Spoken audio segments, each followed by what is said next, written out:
Hey, what's up, chat? How we doing? How we doing? Good evening. What is up? Yep, today with YouTube chat on the screen. Insane innovation. Actual real YouTube chat exists now. They are actually real people. Not just voices in my head. New outfit. This is literally my standard outfit, but yeah. I have two. How we doing? How we doing, guys? Today we got some plans actually. This stream actually has content. At least a little bit, I think. We're gonna try to turn this maybe into a few videos. Some of my plans. Let's get down to it, I guess. But how are you guys doing?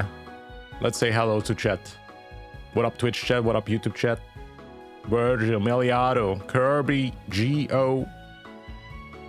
Menengarg, however you say that name. Issei's back. Yo, thank you all for tuning in. Well, very Revel, Zane. What up, what up? What up, everybody?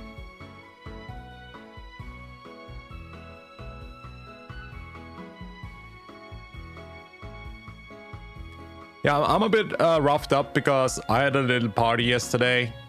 Actually, I think my voice sounds a bit rough, I guess. You could argue it sounds better because I have a bit of a hangover and that makes my voice sound better. Maybe I should drink more often. But yeah, I had like a small party yesterday with friends. It was fun, it was fun. But I feel okay, I feel okay. I feel okay. But yeah, we got some things to do. Some actual content. Also, I don't know how, but this video I uploaded yesterday popped off, or 2 days ago, with the announcement that Wuthering Waves has won. Like, what the hell is happening, man? Crazy. Oh yeah, I forgot about the Twitch, the pinned message. I have to put the pinned message so I don't get into trouble with Twitch. Come to Twitch. Where's my link? Give me a second, chat.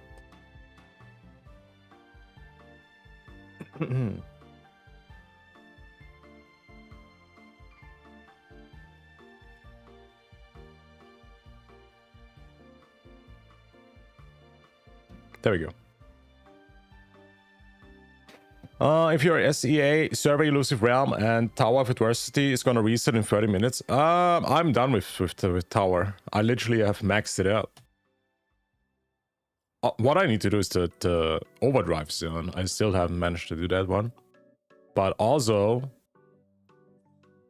I did not even finish the event yet. I just found that out. That I'm still not done.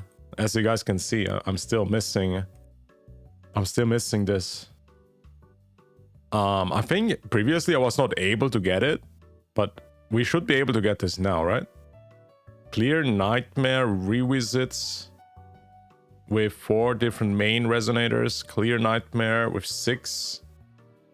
I guess we can do this quite fast. We're gonna do this today. Yeah, but I think we're gonna leave the gameplay for later. And we're gonna jump into reacts and a bit of drama, I guess. Party with real people, yeah, with my IRL friends that I've literally been to school with. School friends. Good times, good times. Drama again? Well, actually, chat, it's quite interesting. Why don't we just start with that one? There is a certain react video that I wanted to watch today. I guess we can watch it. It is about Genshin, which, yeah, you can tell by the title. There is a certain creator called Gacha Gamer, which, yeah, a lot of you guys probably know. Finally, somebody calling out the huge problem in Genshin Natlan right now. Are Genshin characters becoming too absurd? The first creator that is big, that is sponsored by Genshin many times, has been. Finally, somebody has the balls to call him out. And I wanted to watch this. I did not watch it yet. This video is also sponsored by Corepunk. So yeah, it's not sponsored by Genshin, which you can tell, because he is probably calling out the weird designs they've been having, with Chaska flying on a huge revolver, with DJ Gilonen that has a literal DJ pult, Kinich that has an arcade dragon that is the voice actor from Sasuke. Like, bro, what is happening in Genshin, man? And yeah, I wanted to watch this. We're gonna talk about it.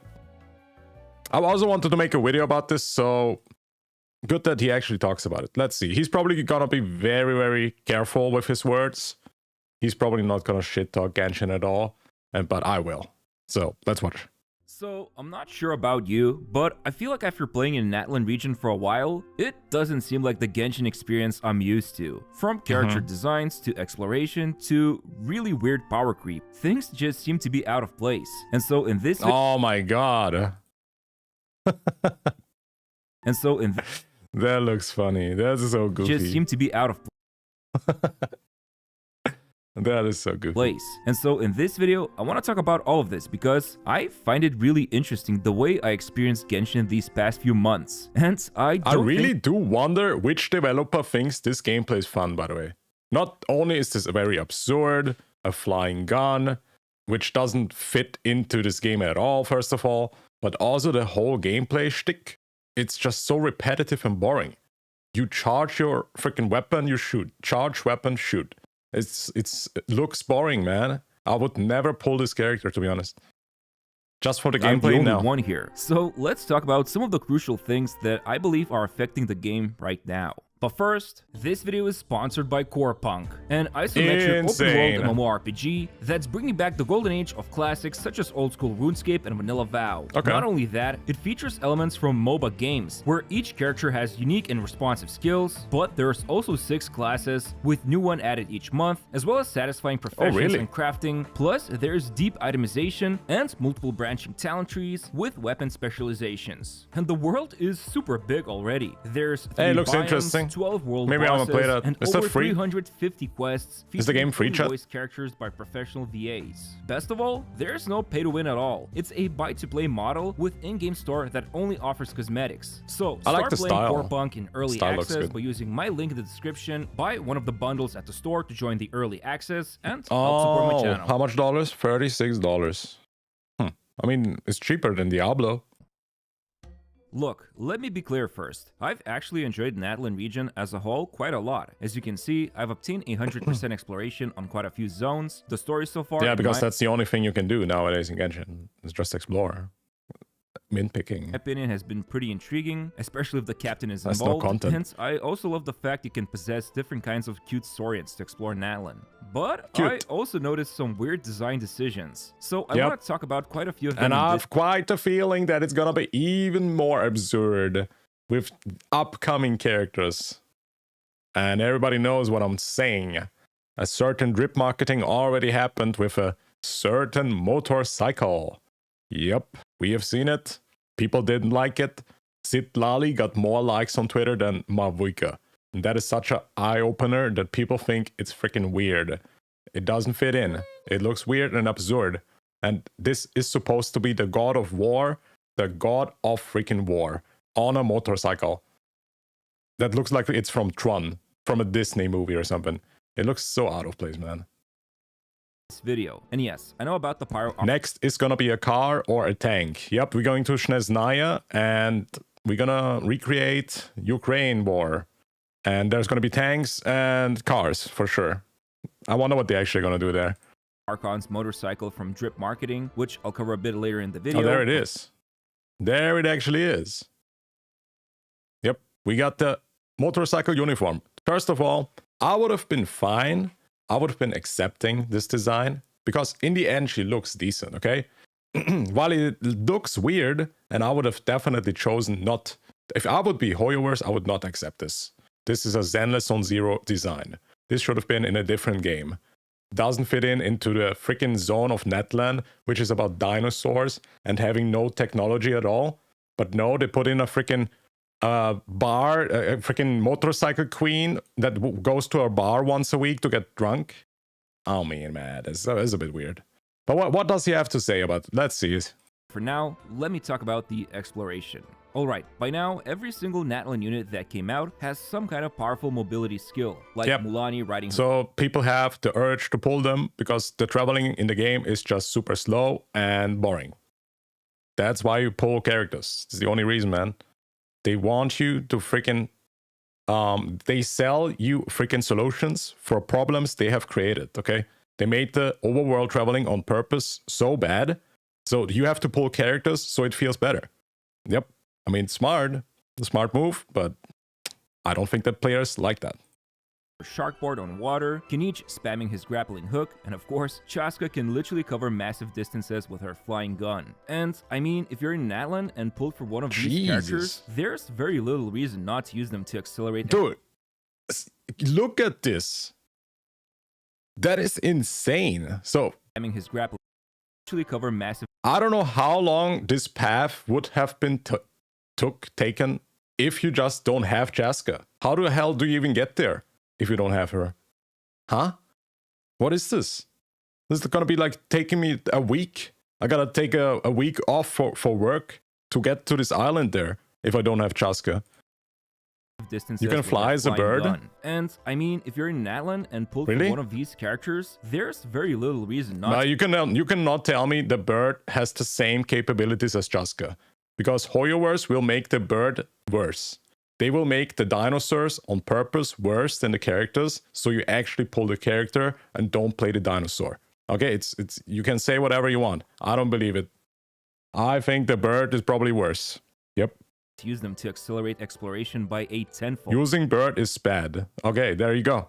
I didn't play the update yet. I didn't. Maybe I will, but I can imagine what it's looked like. Yeah, I would have assumed that. Yep, that Chaska is gonna be better than any freaking dinosaur.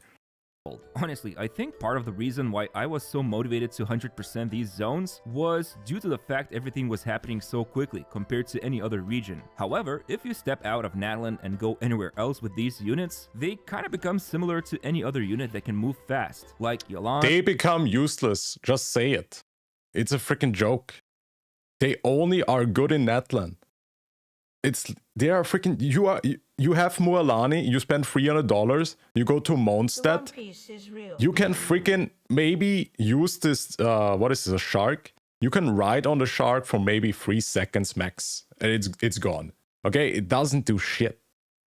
The only character that is worth to pull in other zones probably is gonna be Farina, because then you can just walk on water, I guess. But yeah, still, you consume a stamina, so it's gonna take a while.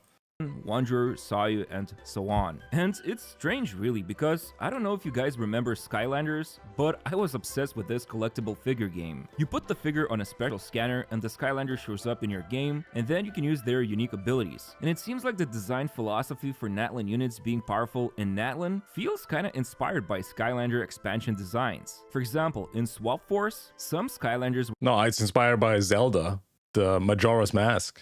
Because there also, you put on a mask, now you can freaking swim faster, you can go underground with earth abilities.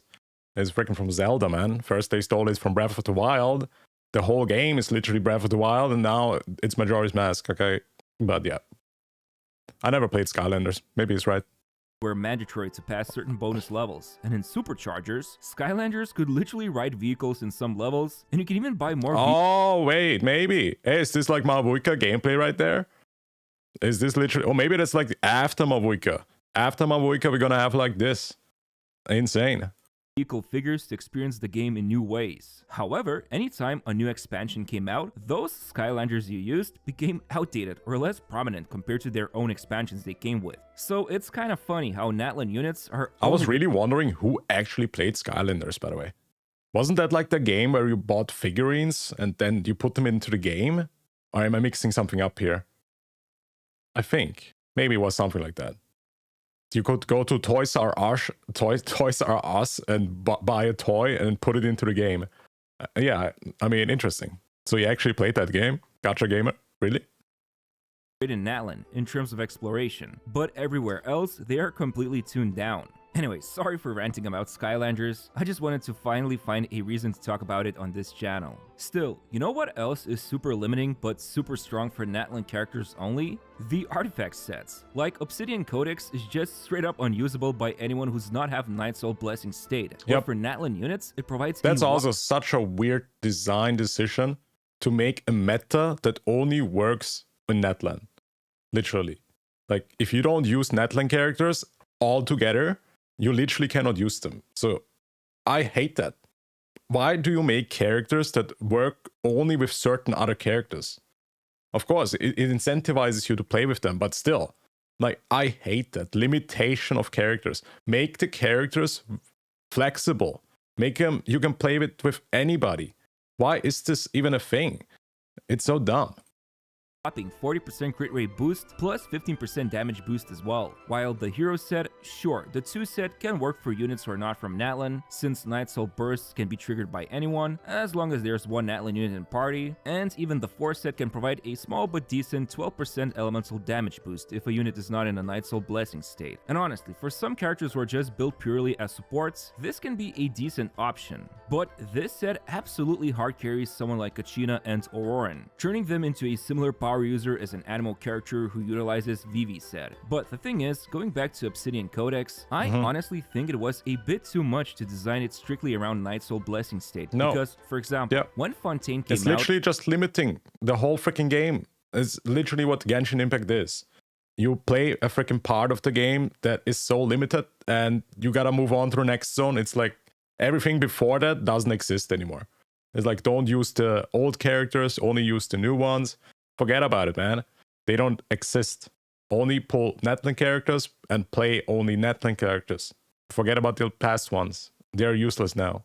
The Hunter set at first was only really usable on Fontaine characters, but after Furina released, it actually became useful for many damage dealers, thanks to the way she can constantly reduce HP party-wide. I mean, sure, later on Harmonic Whimsy showed up, and was really only useful for characters who can actively maintain... Yeah, same thing, by the way. It wasn't that bad, to be honest, but yeah, I still am not a fan of this. These freaking mechanics they put into the game to kind of give you a different meta, I guess. Because, yeah, if you think about it, if this wouldn't exist, you would just literally play the same team for 4 years. Which I think is totally fine.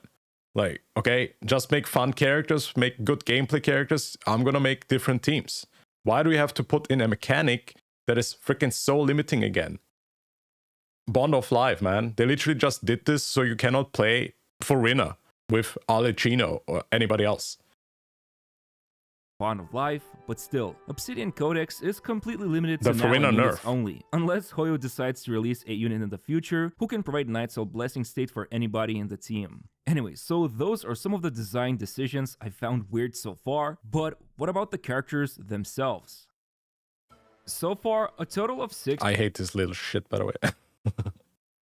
Natlan units have been released. And like, I don't get it why she's such a big part of the story, but yeah, whatever. Starting That's just with me, Milani, maybe. She's a big damage nuker who can perform especially well in vaporized teams. But if you miss even just one chomp, the damage performance goes down significantly. Some would say she power crept Neuvillette, but honestly, they both have their pros and cons. For example, Neuvillette is godlike at clearing multiple enemies super fast, while the longer you ride Milani's surfboard, the less chomps you can output. So without grouping, her AoE is situational. Then there's Kinich. The dude is absolutely a menace when it comes to wacky playstyle, and it's the freaking worst character gameplay. I mean, there's probably other ones as well, to be honest, but Kinich gameplay is so freaking clunky. It's so unfun. You just spin, and sometimes you get stuck while spinning, and I'm just wondering here, who made this design choice? It's like, I spin, I get stuck, I cannot play the character properly because of the freaking... if I'm getting stuck and shit. It's the same thing with Geo, the Geo problem. The biggest problem still in Genshin. Who made the decision in Genshin Impact that the freaking constructs that you put on the ground are destroyable? Why are they getting one shot, first of all? Like, you put on so many things on the ground because you have a Geo team, and then they get freaking one shot. It's like, I cannot play the game, Mr. Hoyo. Let me play the game. I put freaking albedo's flower, so I have 20,000 extra damage per hit. It's disappearing. And now what? I gotta wait for it to come back. It's disappearing again. It's just so dumb. These freaking decisions. I don't know, man. Something is just wrong with HoYoverse. Not HoYoverse. Genshin is just the own problem. Geo is so freaking ass still. I mean, thank God Giori didn't have freaking constructs. That's nice. Navia doesn't have constructs. That's good. But the past freaking Geo characters, and they're not fixing it, by the way. Why can you destroy constructs? Why? And sometimes you place it on the floor, and it doesn't even place because there's something on the ground. It blocks you from placing it. Have you guys experienced this? You put something on the ground, and it's disappearing immediately because there's something blocking it. It's freaking so frustrating. Bro, how can you even develop this as a multi-billion-dollar company? It's so frustrating. Because of the way some of his passives and weapons are catered towards running Burning or Burgeon teams, he still doesn't power creep someone like Alhaitham, who reigns supreme in the Hyperbloom team comms. Now, Shilonen, some would say she power crept Kazuha, but at C0, that's a bit of a stretch. Sure, her elemental shred lasts for 15 seconds. I'm not even gonna talk about that. They literally made the constellations to unlock the character, okay? If you pull Z0 in Genshin, it's like you only have half of the character. It's like you need constellations or they are actually good. And most of the time nowadays, I guess they put it in C2. So basically what they want you to pull every time is C2. Then you have the full character unlocked. Compared to Kazuha's VV set, hey, what up, Annie? Lasts 10 seconds, so that's 5 extra seconds that can be utilized by many more rotations and teams. On top of that, she provides healing, so any Farina comps will want that, and even the hero set provides almost identical damage boosting that Kazuha can do. Strictly speaking, if it's only against a single target, she can often be better option than Kazuha. However, the Samurai Boy can group enemies, which can still be relevant in harder events and Abyss or Theater modes. However, yeah, I don't really think that she power crept him, to be honest. First of all, Kazuha is Animo, and he can use the Veneria Descent set, whatever it's called. And yeah, that's the first of all. And also, Kazuha is still amazing. Well, I think Shilonen C2 is probably better, right? That has some insane freaking buffs, like 60% crit damage or something. Yeah, C2 Shilonen is freaking crazy. But who the frick has C2 Shilonen? And if you want C2, you gotta spend what, $700? $1,000? I mean, that's a bit much to ask for, man. But yeah, you can power creep him, I guess, but you can also use both of them together, right? That's what people do nowadays. Yeah. I also have I don't have a problem with power creep, to be honest, because it's a gacha game. It happens in every game. It just depends on how bad it is, right? Is it really, really bad power creep? Then that's kind of a problem, yeah. In a moment, I'll talk a bit about Natlan constellations. That's where things take a bit of a different turn. Finally, there's also Chaska. Funny thing is, even though she's so random with those bullets, but overall, I would say she's been an amazing exploration unit, especially in Natlan, when, yet again, there's enemies like— Oh, you mean only in Natlan? Huh? Does it mean only in Natlan? I cannot imagine you can travel longer than 2 seconds with this in Mondstadt. Maybe 3 seconds, 2 seconds. Tenebris Mimiflora, whose shields can be reduced much faster with Night Soul aligned attacks, so Chaska can easily take them out within seconds. I mean, it's kinda annoying your older units suck against these enemies, but then again, at least it's not completely underwhelming design like Numa and Usia from Fontaine. I do also hate that they make bosses nowadays that need the new characters. What is this? I want to play the team that I want to play and not being forced. I mean, I guess it's in some type of way they have to give you incentivization, whatever's the word, to make you play the new characters. But I still don't like it, man. Let me play whatever I want. They use this even in Fontaine. What is it called again? The amnesia, penosa, whatever, the French word, where you have to use a Fontaine character to get actual bonus damage or whatever. I'm not a fan of that. Nope. where I barely noticed their usefulness. And then, of course, we have the 4 stars Kachina and Auroran. It's safe to say both of their values are super enhanced by the hero set, although in Auroran's case, his damage output against groups of enemies and the fact he can apply Electro makes him a surprisingly good 4 star. And his constellations aren't that crazy that you would need them to make him functional. So overall... But then again, Genshin players wanted him to be a 5 star. They even made a petition that got like, I think, was it 100,000 signed petition, or was it 1 million? I think it was a lot of freaking votes to turn him into a 5 star. Genshin did not even respond. Genshin did not even say anything about that, man. Like hundreds of thousands of voices, and they just ignored him. It's so weird. Yeah. But yeah, of course, Dave is saying they are now listening. Best example, by the way. They are listening now, right? Of course they are. I don't think Natlan units so far have been that crazy. Maybe aside from the fact Chaska has slightly powercraft Wanderer in terms of exploration even outside of Natlan, but hey, there's also Pyro Archon, whose dreams were almost impossible to avoid on social media. And while I cannot talk about her just to keep my channel safe, I will definitely cover very soon. Well, I mean, you can literally say what it is. It's a motorcycle. And it's 100% clear what the motorcycle is gonna do. It's Natlan. Every character had traveling abilities in Natlan. It's a motorcycle. This is probably gonna be the best traveling character in the game. That's their plan, to make you pull her, okay? While it is kinda, I guess, it's gonna give you a reason to pull her, I just hope, man, that it's not only gonna work in Natlan again. Like... Oh my god. Also, the design decision is so weird, man. Why does it look like that, first of all? Why? Why is it so freaking... Why couldn't she just ride a dragon? Isn't it a fantasy game? Give her a dragon, man. Give her a cat. I don't know, like He-Man. Have you guys watched He-Man? He rides on a freaking cool-ass big cat. Why could it not be something like that? Why does it have to be a freaking motorcycle that looks like it's from Tron, the movie Tron? Inferno Rider. I will definitely cover very soon. However, there's one last thing I want to quickly talk about. So, believe it or not, while at C0 most of the 5-star Natlan units seem great, it's the Constellation... Yeah, dude, she could have been ridden on this thing. That's literally... That looks like a mount in my eyes. What is this even? Natlan units... That's a big cat. Yeah. Why not ride on this? Make it like orange.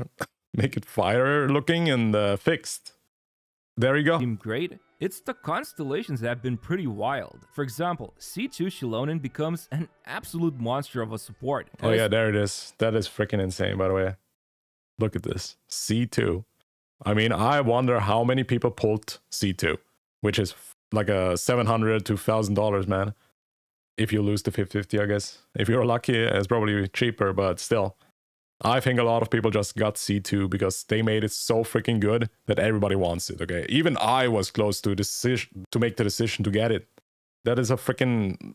that's a must pull, kinda. Like, you need this. That's a 50% damage increase for Geo, which is the worst element. Maybe she actually fixes Geo now. Pyro, 45% freaking attack bonus. Hydro, max HP, which literally increases Nouvelette's damage, Furina's damage. This is so huge. This is insane. Crit damage 60 with cryo. Bro. I don't really care about the restore energy. I don't know why Electro is kind of dog shit, to be honest. Yeah, Electro 1 is kind of bad now. Especially for Geo and Cryo teammates. Like, this is where she outshines even C2 Kazuha, and he's one of the few characters I have with this constellation. However, I will not pull... Oh, I actually do have this one too, by the way. But that is also why, in the time where I still enjoyed Genshin, and I was not really aware how they freaking put the value of the real value of the characters is behind the constellations. It's like the characters kind of mid without them. I have with this constellation... I mean, Kazuha is kind of good, even Z0 to be honest, but yeah. Kazuha came out in Inazuma, right? That was like the time where Genshin still was kind of on the right path. Then they simply just chose to make it the most freaking stingy and greediest game ever, pretty much. However, I will not pull for any Shilonen constellations simply because her... Kazuha was before Inazuma? Okay, yeah, as I'm saying. I do believe Genshin in the beginning had great ideas. They also wanted to listen to players because they literally fixed Zhongli. They made him they buffed Zhongli. That was the freaking last time they actually worked on the game. On the live server where they worked on it. They then, after Zhongli buff, they ignored the freaking live game, okay? They only worked for future content. They didn't balance characters, they didn't fix characters, they didn't fix skills that are literally bugged or broken. Like, why the hell does the here's ult cancel when you jump? It's so freaking... You can fix this so easily. Just maybe make her unjumpable. Block her jump button. That's the easiest thing you could do as a dev. Block the jumping. Like, how many people got the ult cancelled in the middle of a fight? Just because you jumped accidentally. Or fix fucking Geo, man. When I put something on the ground, I want it to be there and not disappear. Cases as a support would become just getting angry. too warped. But that's a very niche content creator problem to have. Then we have Mulaney and Kniech. Both of their first two constellations give them massive damage boosts. Like, there's only very few 5-stars in the past that had such a constellation power creep. I'm not even joking, it's all I've been hearing from a lot of Mulaney and Kniech players who pull for their Holy copies. million damage. Seriously, even at C1, Kniech's main big shot attack gains 100% crit damage boost. It's Wait, what? I haven't even seen this. What? Speed, movement speed increase and 100% crit damage increase? Oof, how many people did pull this, huh? That is a bit broken, huh? insane. And he does 1 million damage with C1? Oh my goodness. C2, he can even shred enemies' Dendro resistance by 30%, plus turn the first big shot into a mega shot, transforming him into a beast. I mean, you can see some testing I went to... Wait, he does like 200,000 with one shot? And he can shoot multiple ones, right? Gaming did, that is and crazy. How broken Kniech felt. Finally, there's Chaska. The patch team building restrictions become lenient, and her DPS becomes a ton better. So yeah, if there's one thing that Hoyo seems to be doing with Natlan units so far, it's the early Constellation. It's to put the early Constellation where the real character is unlocked, okay? Make the C0 useless, and then make the Constellations good, you know? That's what fixes them. That's what they do. Designs and how much more broken they seem to be getting. We've come a pretty It's also long funny way. because a lot of these constellations make the traveling better. It's like, what? Why can the travel character, which I literally pulled for traveling, why is it bad? Why do I need to fix the traveling mechanic with another constellation? You get more stamina, I think, with the Night Soul Blessing, whatever it was. It increases the timer or something. Oh, man, this is so sketchy. It's a freaking sketch. From the 1.x character constellations, where they feel like almost a joke. Anyway, those were some of my thoughts so far about Natlan. Again, I like the region and the story, but I definitely wanted to point out some of the absurdities that are happening. Yeah, thank God. I mean, he is many times sponsored, so I do actually respect him a lot for making a video like that, calling it out, man. I think he's the only Genshin creator right now that actually talked about this, which everybody thinks it, but nobody makes a video about it. And so I'm very thankful for that. I know some of you may have wanted me to talk about the ridiculousness of character designs. Everybody's so like scared. Chaska riding her big gun, Kniech's pixelated dragon, or the... Yeah, I also don't get this design decision, by the way. Huh? Why? I don't get it. Kniech's pixelated dragon, or the fact Pyro Archon is shown on a motorcycle in drip marketing. Yeah, this is gonna be the goofiest shit ever when this is gonna come out, by the way. This is gonna be... I feel like this is gonna be memed on when she releases, but let's see, I guess. But I first want to see this region's story fully unfold before giving my thoughts about it, because the sky is fake, as one Fandango once said. But yeah, I hope you guys found this video interesting, and I'd really appreciate it if you could press the like button and subscribe to my channel. We're coming very close to 5.3 update, and I'll be working sleepless nights to provide you guys with all the content you want. So make sure to subscribe. Thanks, and see you. Insane video, by the way. Good stuff, Gacha Gamer. I enjoyed that one. That was good. If you guys are not subscribed to him, subscribe. Let me actually see the comments, because I do think maybe it's gonna be heated. Let's see. Natlan is kind of fun, but I would much rather see map expansion of Mondstadt and release some new characters from there. Interesting take. Honestly, I just want good new zones. I don't care where they are. But to be honest, Natlan is very, very mediocre. I really don't like Natlan, the map itself. It feels like the map itself is kind of too big or something. There's something off. It's just not fun traveling around. It's not fun. It's just me though. The problem for me is that the technology is not a universal thing in Natlan. 100% agree. Like, we're gonna also watch another video where somebody's actually saying there is a reason why she has a motorcycle, blah, blah, blah. It makes sense because, yeah, we also have like these mechanical things in Genshin. A motorcycle is not impossible, blah, blah, blah. Dude, it just doesn't fit in there. Make a zone about technology or whatever. Not in a freaking tribe where everybody uses a hammer. I don't know, man. It's so weird. NPCs simply live a tribal life using man-made equipment and Saurian's aid. Exactly. But why is she not riding a Saurian? Why is she not riding on a dinosaur? Meanwhile, Gilonen just whips up a flying gun for Chaska, when we're not even sure if ordinary Natlan people know what a gun is. Really. Let alone a motorcycle. Dude, if the people are not gonna react weird to the motorcycle in the game, I don't know what I should think about this, because at least when they introduce the motorcycle, they're probably gonna do like a whole freaking quest about it. I would assume so. Or if people just gonna be like, oh, of course, yes, it's the Pyro Archon. She has a motorcycle, we all knew that. Yep, but couldn't she then use that motorcycle in 5.1 to save everybody from death? Literally, like, 50,000 people died. You could have used the motorcycle to save people.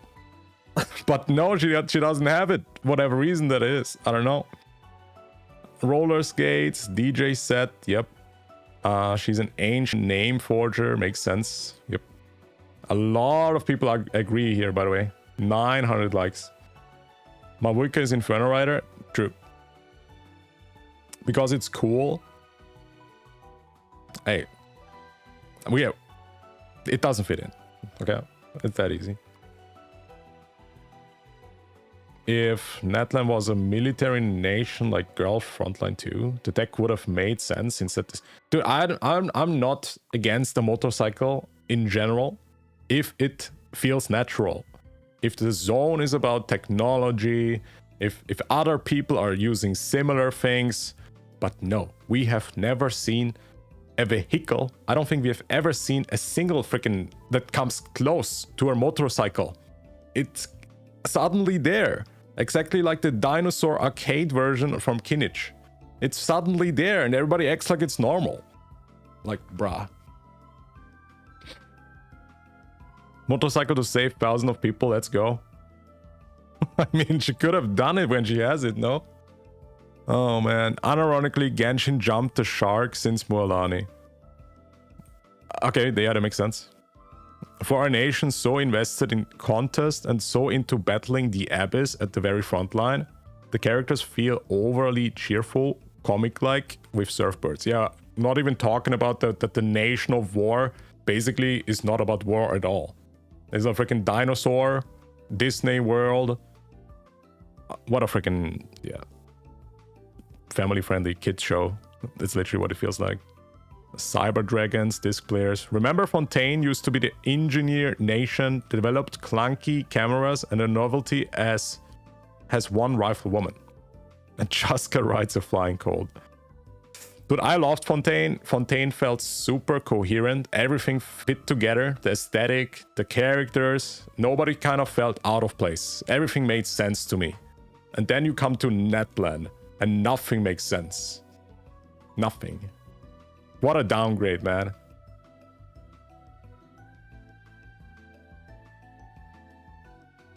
Next is gonna be a spaceship. Oh my goodness. Hey, who knows, man? I mean, maybe we're gonna see like a Star Rail collab with Genshin one day. I mean, that at least it would make sense, okay? I mean, we're gonna travel the universe anyways. We are called the Traveler, okay? But at least introduce it into it naturally. Don't just force it in. Because right now, what it feels like is they want you to spend money, okay? That's literally what it feels like. There's suddenly a freaking motorcycle. And of course, people want to have a motorcycle in the game. Because the traveling in the game is frustrating as shit. You have limited stamina. You run out of stamina all the time. And everybody wants to be faster, man. It's what it is. That's what it feels like. They force in a motorcycle just to make more money. It's pretty much it. That's how it feels like, man. Remember Mondstadt being the nation that hands out wind gliders only after doing a test. Natlan has an air force. Oh man. Something very absurd about the game right now is that we know lore-wise that there is horses in this world. Yep, and we have not seen a single one. I don't think so. Warka and Co took them all. Warka took all the horses? Okay. And they were nowhere to be seen. We're ending up seeing a motorbike before one tiny horse. Yep, true. Not that much of a fantasy experience here. True. 42 replies, by the way. That is actually... Dude, this video actually kind of heated, huh? Maybe Genshin players are waking up here through Gacha Gamer. Most of the designs, except Chaska, are pretty good in vacuum. But they feel out of place in Natlan. Wait, what again? Most of the designs are pretty good, except Chaska? Okay. Yeah, they do. I mean, who actually fits into in Natlan? I guess Kachina? Mualani. Kinich looks like a freaking Danny Phantom character, okay? He's straight out from Fox Kids. He's from a different universe. G. Lauren has rollerblades. People always bring up Alhaven's headphones and Fontaine tech, but these things are spread region-wide. Yeah. Okay, Sumeru actually had some technology and stuff, right? They had even VR glasses, okay? Sumeru had VR headsets and headsets, whatever. Fontaine also had like some, what is it called? These steelpunk kind of things. Raiden is called a puppet, not robot, and it's explained. Natlan, playable cast, and NPCs seem to be living in two separate worlds. Exactly. It just feels like they're not living in the same world. Also, nobody's saying anything about Kinich having a dinosaur. It's like, how does it even make sense? Two things I missed so much about Genshin is that Liyue final battle cutscene and Fontaine coherence, but no, we went downhill. Yeah, exactly. Because Fontaine was actually really good. I did enjoy Fontaine. I think it's the best Genshin ever delivered. Story-wise, character-wise, I really liked every character in Fontaine. It's like, Navia is one of my favorite characters in the game, not only design-wise, but also the story. Like, that was emotional, man. That was so good. Furina, wow, like blew me away. The story was freaking a masterpiece. Even if the storytelling could have been better, let's be real, it's boring as shit, but the story itself was interesting. Storytelling, not so much. Then we went to Natlan, man. Everything went downhill. Let's see. Natlan characters somehow seem more about their gadgets than the characters themselves. Ooh, that's actually nice. That's a nice quote. That's actually true. I want to pull for an Archon, not a motorbike. Ooh, I like that guy. Yep. That's kind of... Dude, it's like so desperate. It feels so desperate. They cannot make good characters anymore. That's why they put like the most good traveling mechanics into them. So you actually pull them. I guess, yeah. I mean, Natlan is pretty much the worst character designs we got so far. Because Inazuma was amazing. Sumeru was good with Dia. I think Dia is one of the most beautiful women in the game. Fontaine was peak. Furina's design is amazing. Nouvelette's design is super cool. Riosley, I mean, he's getting simped on a lot. And then we get to Natlan. Everybody looks so weird.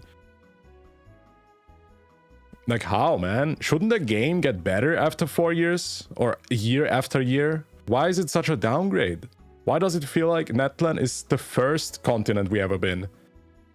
Why is Mondstadt characters better design? Even Fontaine wasn't perfect. Yeah, true. The prison was freaking torture, I know. the prison was the worst part. That was horrible. That was like the typical Hoyoverse sickness. That sometimes they put like these stories that maybe sound fun on paper. Like there was probably a writer who thought it's a good idea. And actually, if you think about it, it's kind of cool. But the way how they implemented it was horrible. Going there, then go back to bed, sleep one day, go there again, sleep, go back to the room, which is a freaking torture. The freaking distance to your freaking bedroom took for like freaking 10 minutes, 15 minutes every time. It's so bad. Let's read some more. I'm gonna say it's honesty. I don't like the direction Natlan takes for character design. They look pretty, yes. Do they though? Do they look pretty? I think they're pretty mid. Like if you look at Chlorinde or Navia, I think they're 100 times better, by the way. Why are Natlan characters so damn modernized while Liyue and Mondstadt people still seem like they poop in buckets? Interesting. Especially since we already got Fontaine, arguably one of the most technology advanced nations in current Teviot. Not to mention the sheer dissonance and power creep of Natlan mechanics via our mostly region log. What will be of them after we leave Natlan? It's blatant Gacha power creep workarounds that are bare bones at best for longevity. Yeah, I mean, basically that's what they've been doing since Natlan, yeah? Make like some really short-term useful characters. So you actually have motivation to pull new characters in Shnesnaya then. Because the old characters are the bad. They're literally not usable anymore. Implementation of tech in Fontaine was really well thought, but in Natlan they're all over the place. It doesn't make sense. Yeah, exactly. It just feels unnatural. It doesn't make sense. You're like sitting there and it feels like they put lightsabers in Lord of the Ring. You're watching Lord of the Rings and then there's suddenly a freaking lightsaber there. And you're like, huh? Well, that's kind of weird. For me, the worst part about Natlan, which ironically looks more based in Wakanda than a real place. What? What is that? Is that Fontaine is the most advanced region and all of a sudden the one with tribal things and dinosaurs is more advanced. If we got the gun.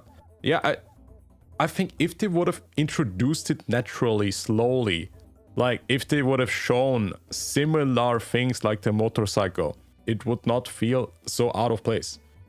Or if they would have shown dinosaurs that are pixelated, like in an arcade game. But no, we see it for the freaking first time. It feels so out of place. It's not naturally introduced. It's forced in. If we got the gun and motorcycles in Fontaine, that could make more sense, but it's stupid for Natlan. I do agree with that, yeah. I do agree with that. But the Fontaine motorbike would have probably looked then different, right? I feel like Natlan is a very fun region, but it doesn't quite fit in Teviot. Yeah, I agree 100%. It's like they completely threw everything away that Teviot is about. It feels like it's a different game. It's so different. Dinosaurs, transformations, colorful sparkles on the characters, graffiti, hip-hop. Yeah, and we also have DJ Khaled. Freaking TJ Khaled in the game, who's freaking breakdancing. Yep, that is true. I think some of it has to do with how vague they're being with the region inspiration, and it just kind of shows. Yeah, it's like they didn't really know what to do with Natlan. That's what it feels like. And they just throw in everything at once. That's what it feels like. They did not have a vision for it. They did misdirection or something. Something just went wrong, in my opinion. Natlan is based on indigenous tribes from different continents IRL. Okay, I don't care where it's inspired from, okay? I really don't care if it's inspired from Africa or wherever. It just has to be good, okay? I don't care where it's inspired from. If it's good, it's good. Trying to make all these different inspirations mesh together fell flat for me. Chaska clearly takes inspiration from the Wild West. Yeah, then we have Mavuika, which is like, I don't know, motorbike American. So they had Native American motifs in her and her tribe design. Then they also gave her elf ears and they added a cowboy hat and a gun. Meanwhile, Mualani and her region are inspired by... Okay, this guy's way too much into this culture kind of thing. I really don't care about that. I personally don't like Natlan in general because it ruins the world building of the game. True. By having all these advanced technology, which we have never heard about in other regions. Exactly. This. If it would have been introduced naturally, nobody would have been a problem with this.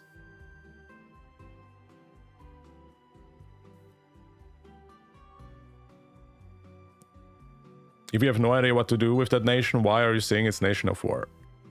Dude, it could have been like freaking Cataclysm in WoW, man. This is what I imagined when I heard about Natlan the first time. I think everybody can agree here.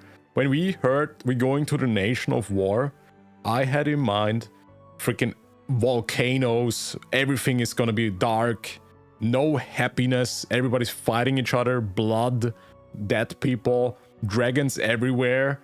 It could have been so good. But no, they made it freaking Disney World.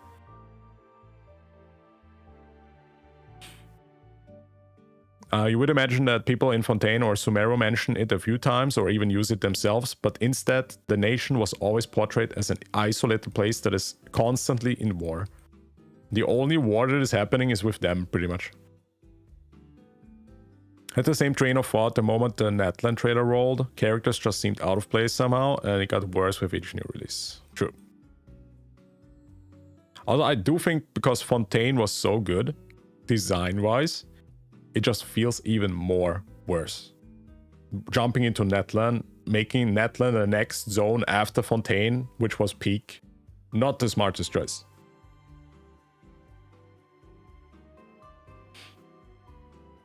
I don't fucking see his videos history. What do you mean? I only watch base stuff.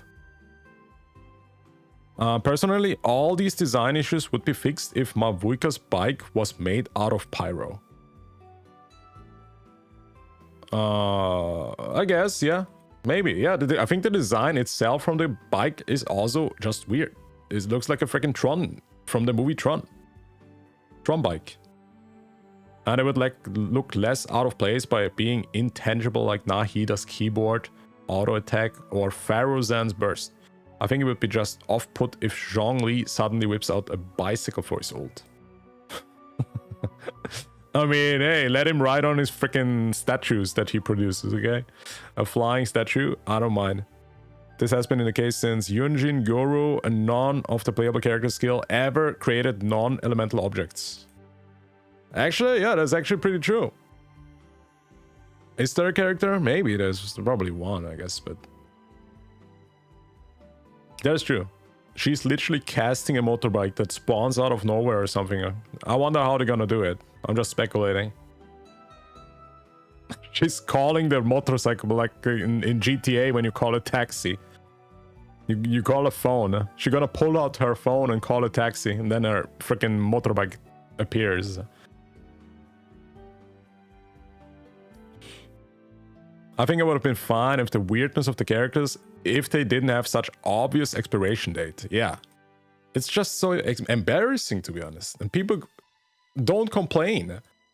I mean, people complain, but nobody hears them, first of all. And no big content creator speaks it out. Because all the content creators, which is a huge issue, by the way, and I keep talking about this a lot in my streams, that the biggest content creators of Hoyoverse are too scared to say anything because they don't want to lose the sponsor. Of course, it makes sense. But then also nothing changes, man. If you don't complain, nothing gonna change.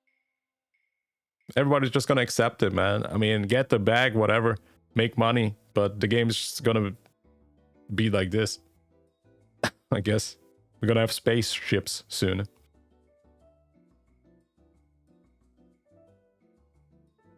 Change the kit, make the character make the character different gender or playable. Voila, playable Inferno Rider. Okay, you guys with your freaking Inferno Rider, relax. Come on, be freaking honest about it. Inferno Rider is also freaking Ghost Rider, okay?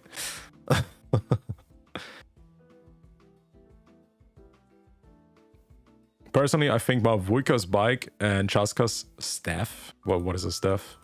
could have worked so much better if they were better incorporated into Natlan. Exactly. They could have had the technology mixed more into the culture of Natlan, but we hardly ever see it aside from the dance stage in the Children of the Echoes tribe, instead of just having 2 characters with these vastly more advanced forms of technology. Okay, I just read this whole sentence and I have no idea what I just read, by the way. This is like a lot of words and I have no idea what this meant. They could have designed that bike and staff visually to better fit the aesthetic. Yep. I don't know what they did, man.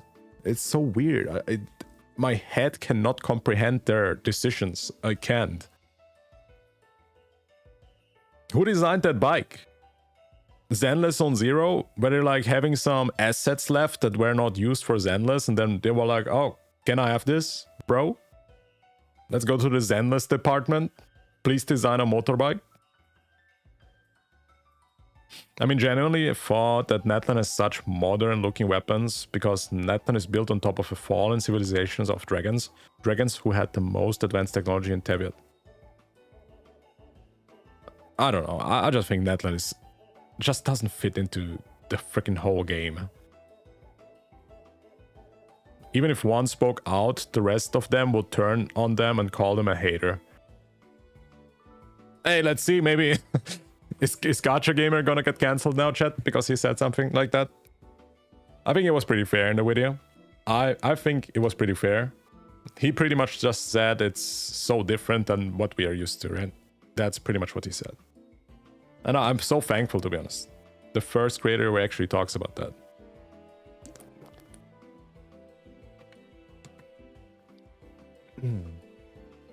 Biking dragons. It's weird as fuck. I have no issue with fantasy technology, but it's bizarre to see Akira's motorcycle appear out of nowhere. Akira? Leave me alone. That Akira?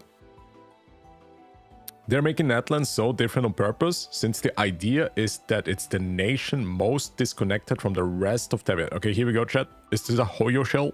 Are we gonna get a Hoyo shell response now? It's disconnected from Teviot in pretty much every aspect, with the characters and aesthetics reflecting that. That's not to say that every future character will follow the same pattern, just that characters from Natlan are the ... Let's just forget about Inazuma had a whole arc about being isolationist, whilst Natlan has a tourist industry. Inazuma was only isolated for a period of time. People in Natlan never left their region. Okay, let's not get into this meta here. Am I the only one who doesn't really have an issue with the designs? In the end, it's a fictional game that doesn't have to follow a real-world logic. I'm talking about the culture inspirations. Yeah, I really don't care where it gets inspired from. In the end, I just want to have a good, coherent, aesthetically pleasing zone. That's all I care about. Okay, if it's good, it's good. I don't care where it's from. But to be honest, Natlan is not that great. The zone itself. Let's be honest, they can do whatever they want with this game and people will still glaze like crazy. Pretty much, yeah. Pretty much. Pretty much. Which is kind of sad, right? Yes, they're fumbling the art direction in the moment. We have seen tech before in Genshin, but Alhaitham does not wear Bose headphones. He has fantastical looking tech, which resembles the tech that the NPCs also access to. Xian Yun doesn't have a modern microwave in her idol. She has a fantasy antique pot. Yeah, I get where it's coming from. Yep. All comes down to aesthetics and nationwide incorporation. 100% this, by the way. 100%. If it would have been introduced naturally, if you see like similar things everywhere, people maybe even just mentioning it, I don't know. It just feels so forced in, so unnaturally. Natlan is completely missing this aesthetic and nationwide coherence. I'm enjoying the arc conquests, exploration, and the characters' personalities, but that's about it. The character designs are absolutely not my taste, I'm with you. And I do not own a single Natlan character besides Kachina.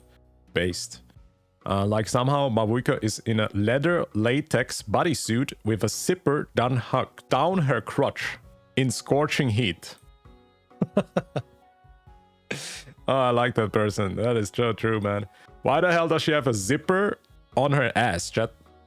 Why does the zipper go to her ass? Huh?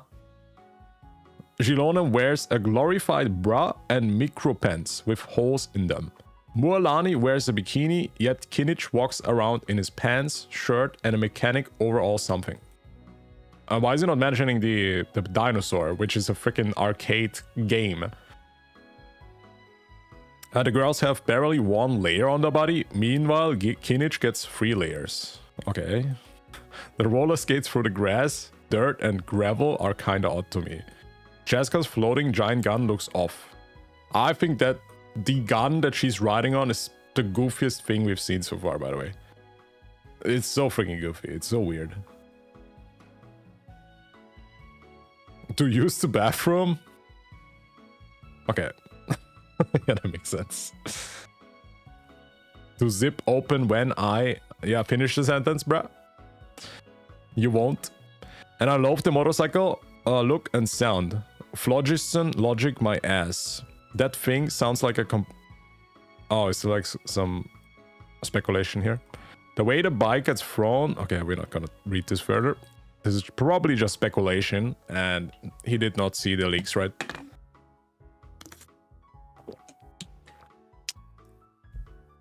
Pixel Dragon, Techno DJ, Flying Gun, and a motorcycle. In a world we haven't even seen, modern forms of transport is considered as absurd? No way. Some of it I don't mind, but there are some elements of weirdness to it. This. Chaska is plain normal compared to the other Natlan characters, to be honest. I think Chaska looks so bad, and they had to like give her some freaking insane travel mechanic to sell her.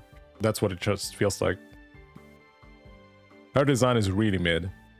None of what she's doing is techno-babble. She flies with Anemo and texts with Anemo.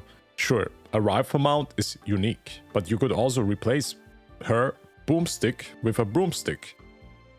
And nothing else would change. That's a weird take. I do think if she would ride on a more coherent or thing that actually fits more to the zone, it definitely would change. We got motorcycles in Genshin before GTA 6. True. There are literally robots in Fontaine. We are in Sumero. What are we even talking about here? Yes, these zones had technology in them. We don't care about that. It fits in. The freaking Nation of War, which is all about tribes, no technology. In 5.1 quest, we were literally riding on a hot air balloon because that apparently was the best transportation device we had to offer. We were traveling with a hot air balloon to save people in super speed. When we had a freaking motorcycle... Yeah, of course, bruh.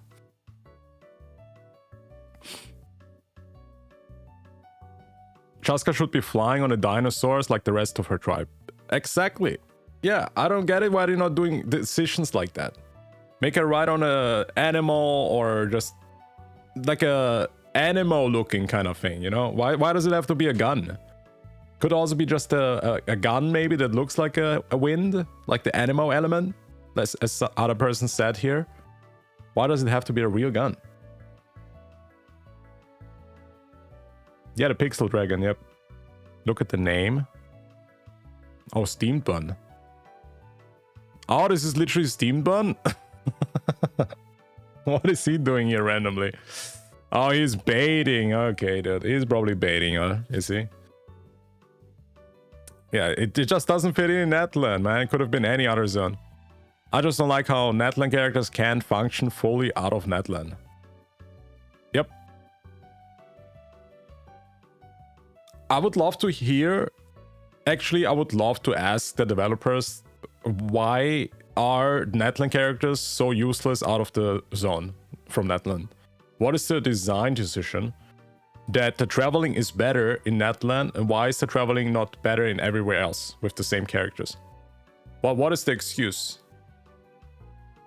Why is the characters worse in a different zone? What is the excuse? I don't get it.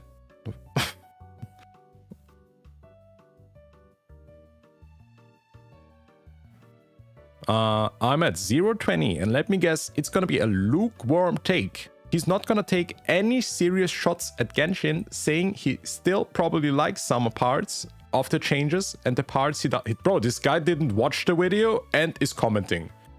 I hate these people, first of all. He makes assumptions, didn't watch the video, and comments. Oh my god. Oh my god. He's gonna say things he doesn't like. He won't really emphasize on it because he still wants that sponsorship I cannot read. Sponsorship money. Point is, it's fine getting the bag. Understand, just don't play it up. Bro, he literally shared his opinion, and this guy's literally just like, yeah, he's not gonna share his opinion. Huh? I think he actually shared his opinion. That's what he said. Was it like in a respectful way? Yes. Okay, what is this guy on about? Does he want to... I guess he wants creators like Tecton that shits on the game. Pretty much, yeah. If you are not shitting on something, if you be respectful, then your opinion doesn't matter. Okay, if you try to be fair to a game, your opinion doesn't matter, of course. Okay, let's skip this. I'm skipping Mavuika, she's too bizarre. Understandable. Natlan characters are designed, limited characters is out of place and weird. No fucks given, Natlan is kind of freaky, but after having Canria's robots transforming weapons into motorbike using phlogiston does not bother me. I see. Even if Honkai Star goes the way of Genshin with the last few updates. Yeah, it's like the Genshin devs are moving over, alright? That's what it feels like. They will probably release a new character that makes it so you can use Natlan characters outside of Natlan. Hey, maybe. I have no idea.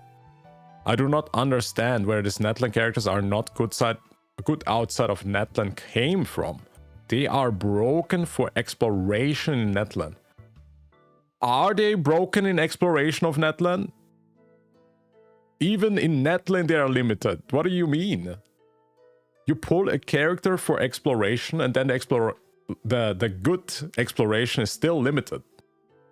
If it would be broken, you would have infinite traveling mechanics. You could ride the shark from Molani forever. That would be broken traveling. If you could fly on the gun from Chaska forever, that would be broken. That would actually be the right way to do it. Because you do spend pulls that you have farmed for 6 months, because Genshin doesn't give any freaking primogems, let's be real. They don't even give 10 pulls every update like any other Hoyoverse game does. Dude, you freaking save up for 6 months to get Chaska, and then you can fly for 5 seconds.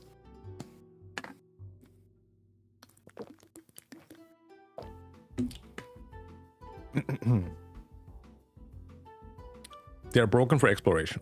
And they're great outside of Natlan as well. No, they are not. They turn into literal the old characters, okay? That's probably why they do it. That's why they only good in one zone, because they don't want to power creep Yellen. So what I saw like multiple videos where they compared traveling mechanics from, for example, Yellen to the Natlan characters. And literally when you leave Natlan, everybody has the same distance. Everybody can only travel the same distance, pretty much. Is this good or not? I would say it's shit. Because the travel itself is shit in Genshin.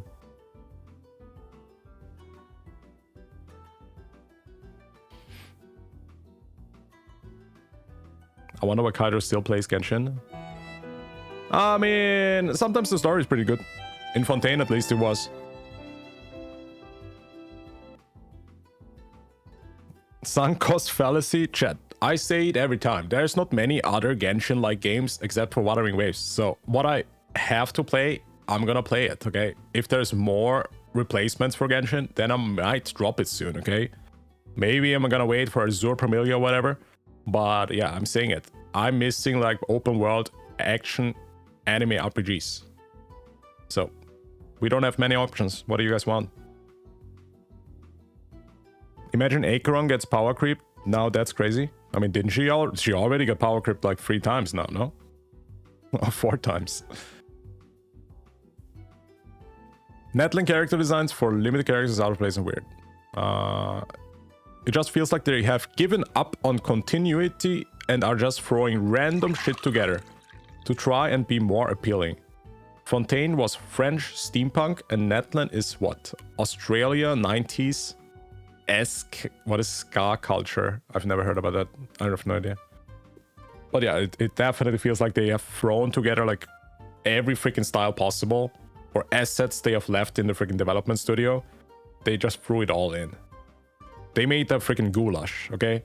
They made a freaking goulash.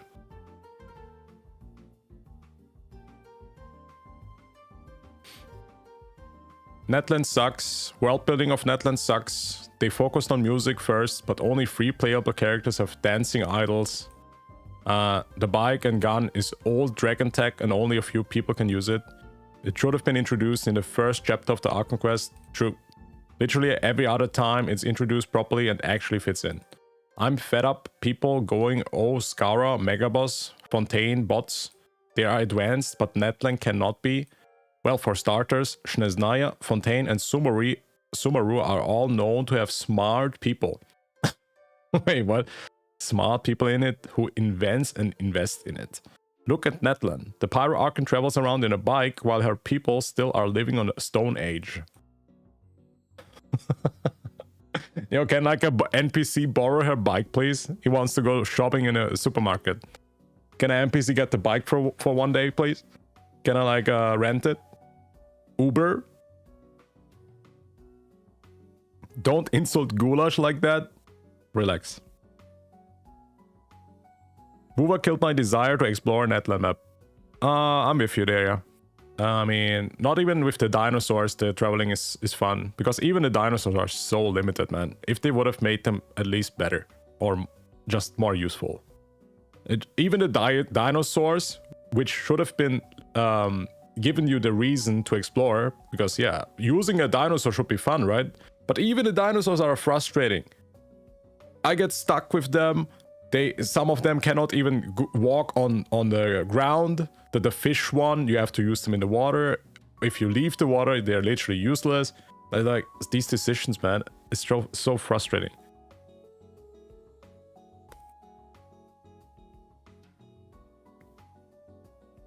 My problem with Natlan is just with the characters. The nation, lore, and ambientation, story, music, and all are perfect.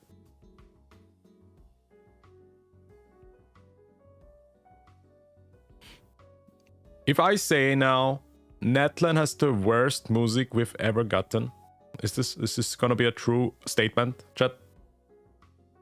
Because I don't remember a single freaking banger from this zone.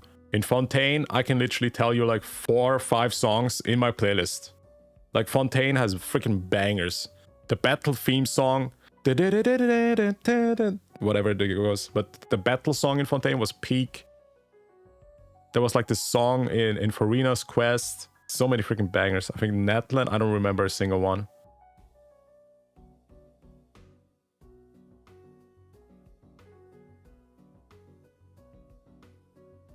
I mean, hey, let them enjoy what they enjoy, I guess. The characters, however, feel completely different. I understand they wanted to increase exploration capabilities, but their skills are yet to be explained in lore.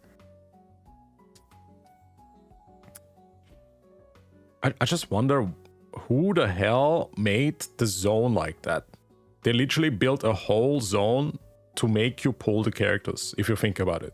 They made the whole zone like that, as frustrating as possible, so you pull the characters. It's so weird.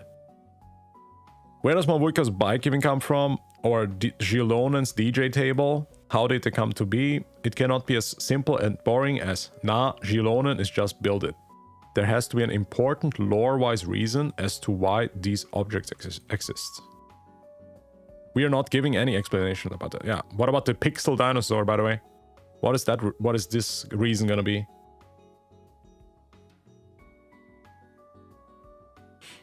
They just are, and we must accept them. That is what leaves a bad taste in the mouth. And that is why I personally have been disappointed in Natlan characters. And I think millions of people think that, by the way. people are disappointed with Natlan. 100%. People should just talk about it more often. Talk about the bad things that are happening in Genshin. And maybe dev's gonna listen one day. Who knows, chat? Copium.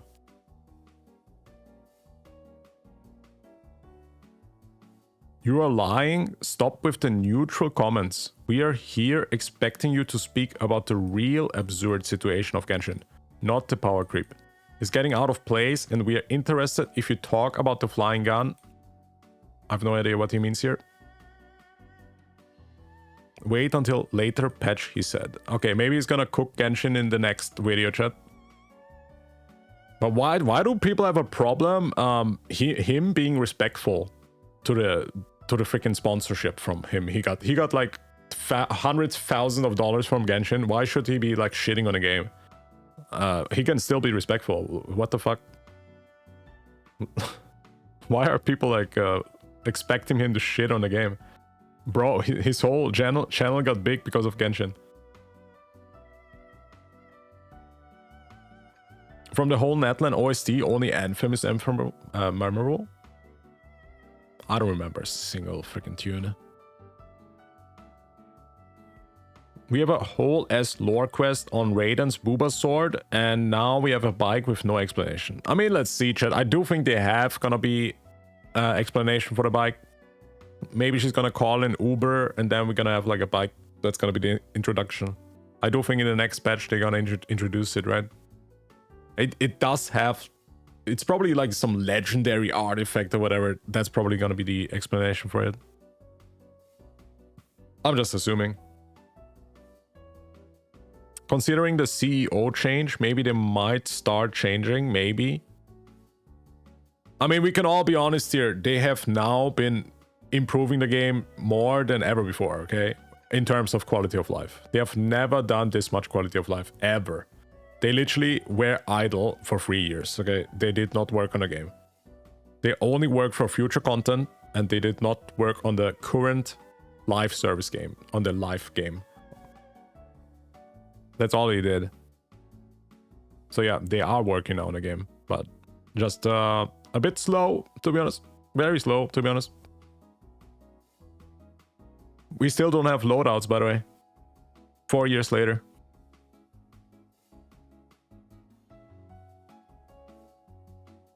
Let's see for some fire takes here. Honestly, I do enjoy Natlan. All characters feel more unique compared to previous region in game. Wait, what? All characters feel more unique compared to previous region character in gameplay. Okay, I do agree that the gameplay, they are definitely trying to make it more unique. That is true. I mean, this is like the most unique gameplay we've got them, man. A flying gun. True. A spinning, pixelated dinosaur gameplay. Shooting pixel shots. True. That is true. It's just not fun. To be honest. While they make it more unique now, it's not really that great. It's not that great.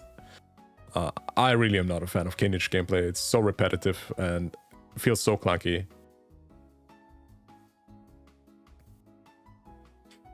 Probably people feel like they are being lied to or misguided from content creators not speaking the harsh truth, so they keep sponsors. If you convey your opinion in a respectful manner, how is this not like another way of expressing? This, if he's like not shitting on a game, it's immediately not valid. Oh man, I don't like that. I don't like that take. Quality of life after 4 years because competition showed up. Pretty much, yeah. Personally, I feel like the new characters did a great job to not power creep the older characters. That's why I'm okay with them not having infinite flying, grappling, surfing, etc. Yeah, but they could have been at least infinite flying in Natlan if they don't want to power creep the other characters. You get my take? Or at least let the dinosaurs be better. It's just frustrating. Unique is not equal to good. Yeah, exactly.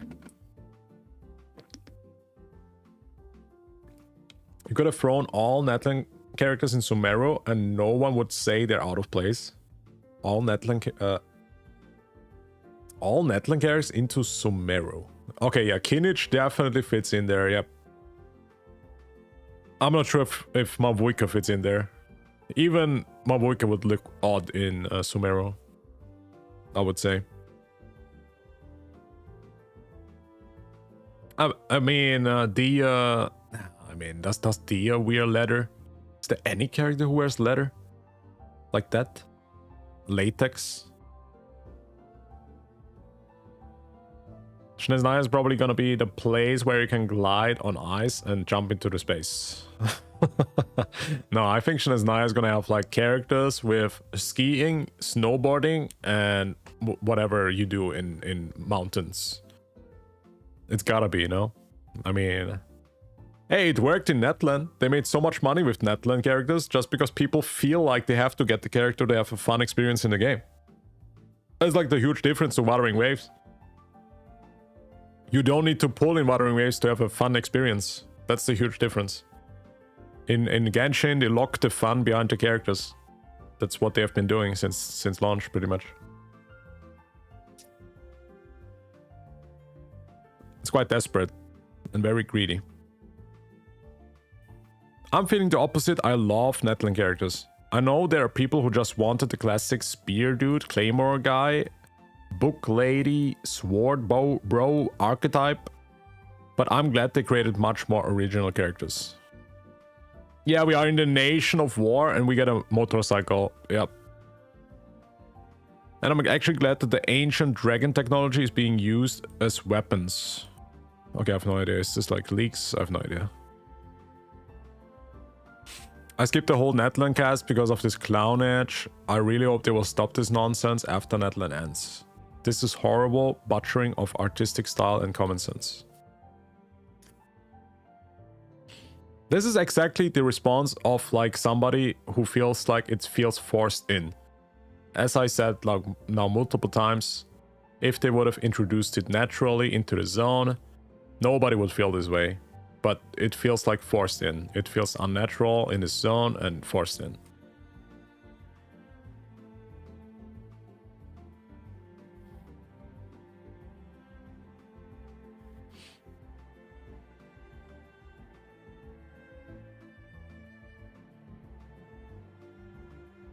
This game is becoming absurd and MiHoYo is clearly paywalling so many quality of life and movement mechanics that it's criminal. I will not suffer this kind of customer service and there and bunch of big, high-profile open-world gacha games coming soon. True. Might as well play some of those or go back to Wuwa. Oh, Wuwa shill.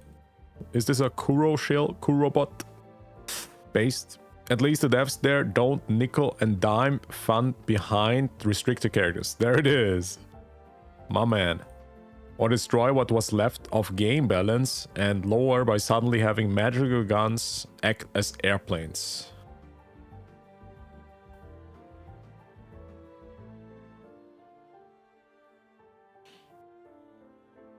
Yeah, also, isn't the gun anyways better than Vandera?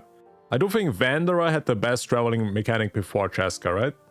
I mean, Cheska is pretty much power creeping him anyways. Who said this with the power creep? Because I do think that the gun definitely power creeps Vandera. Because Vandera is clunky to move as hell. The gun, you can literally move freely around. You have 360 traveling. Cloud Container, yeah, you cannot even control Cloud Container, you can just jump. I'm just talking about like flying in general. Yeah, she can jump 3 times, I know. But I do know you can like 360 travel with the gun. Which Vandera cannot really do that. That's definitely a power creep.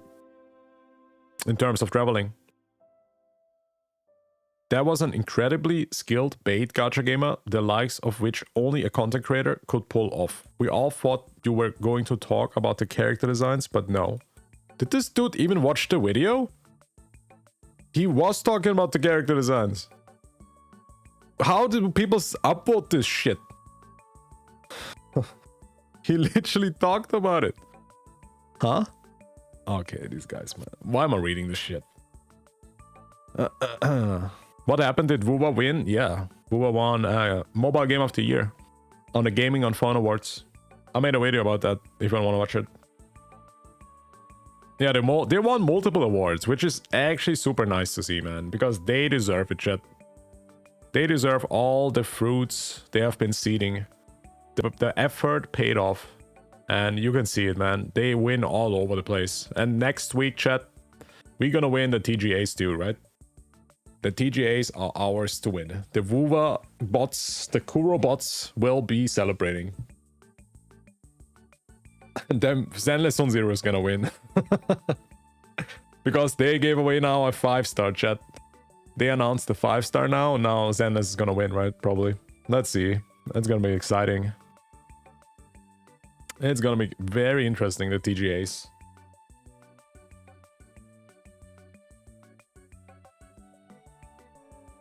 Alright, since we were talking so much about Natlan, I have another video.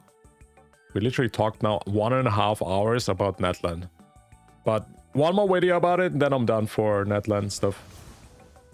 One moment, chat. Here. We have this guy who's gonna explain to us why there is advanced technology. Natlan and its advanced technology. So, hot air balloons.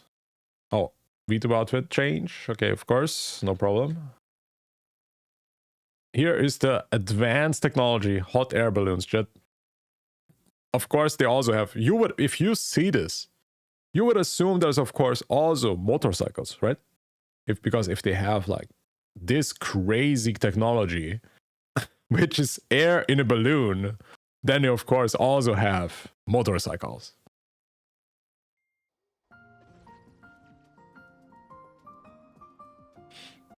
What is it saying? Aside from the Saurians, Natlan also showcases its advanced civilization through cutting-edge technology. Okay, which technology? Is he talking about the DJ pult? For example, Gilonen's DJ turntable setup. Okay, how does this fit in again? Can you explain? Huh? Kinich hologram display wristwatch. Okay, and why is no NPC using any of this? Why is it only the characters that have this? What is the explanation for that? And most recently, a flying shotgun. Okay, why is no NPC riding a shotgun?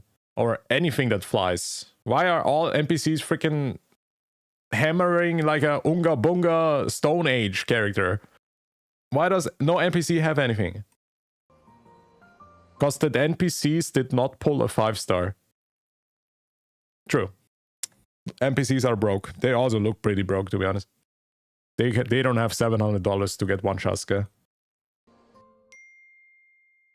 Pyro Archon riding a motorbike. Apparently, yeah, from the drip marketing, it looks like it, right?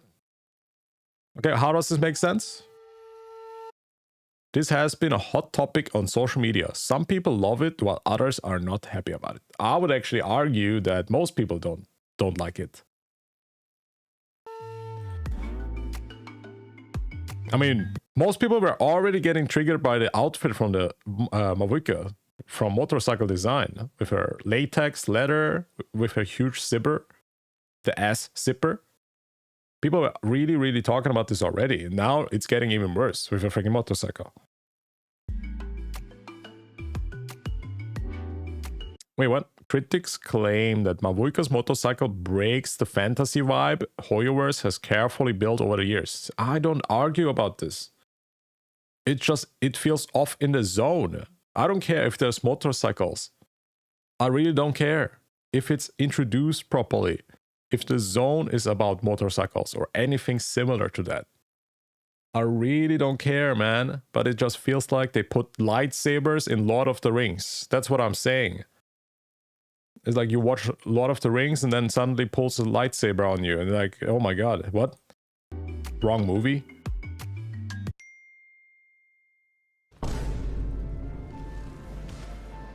In the lore, Kenria was a civilization brimming with advanced technology. Okay, cool. I can imagine then every NPC in Kenria has technology. I hope so. Let's see when we get there.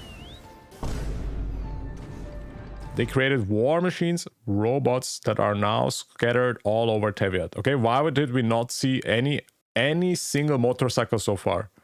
In 4 years, in 6 different continents and islands and maps or whatever. Why is there not a single motorcycle? Why is there no car?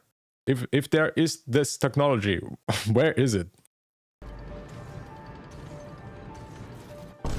You can even find the remains of massive robots. Okay, where is the remains of the motorcycle though? Where? In Teviot, the presence of advanced tech often signifies an ancient civilization. Okay, cool. Now show me a corpse of a motorcycle. A dead robot motorcycle. Where is it?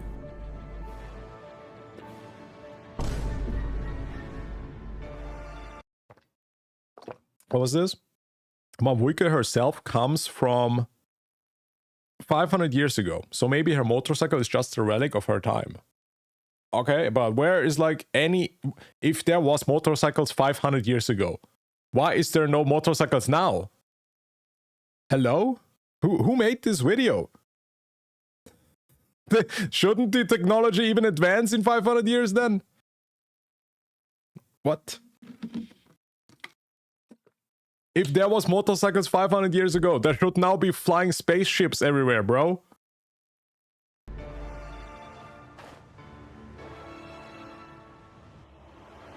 Oh my god. 70,000 subscribers, by the way. This dude. Okay. Alright. Alright. Interesting. I mean, maybe it's just me, chat. Maybe I don't know. Maybe I'm just missing critical information. But yeah, so far I've not seen any motorcycles in the game. And apparently it's there, right? Because Kanria has very advanced technology. Even the Sumeru, the most advanced...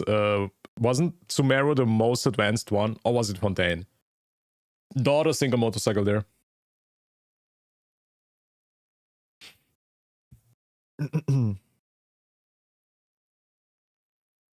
Insane.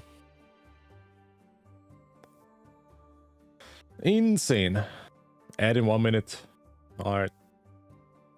Yeah, we're gonna move on. We're gonna move on to Wuwa stuff. Because I wanna... Actually, we're gonna do some... Wuthering Waves. We're gonna rate the ultimates. That was a video idea that I had. We're gonna see which character has the best ult animation, chat. I got a bit of a hunch already who's it gonna be. Maybe Shorekeeper.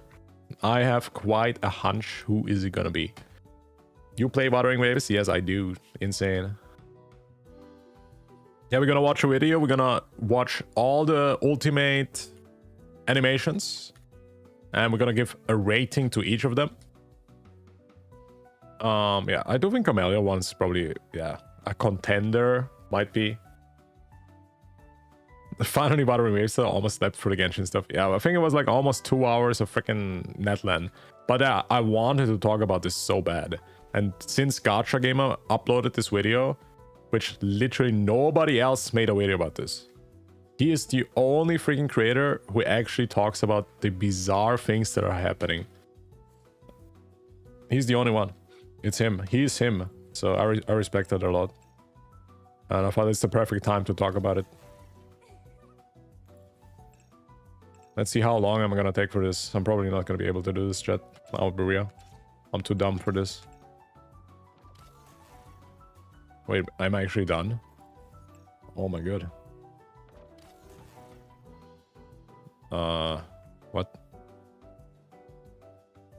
Is one piece missing?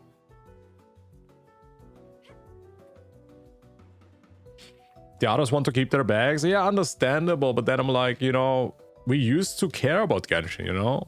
We want it to be better, right? We wanted it to be better. I think now most people have already given up, to be honest.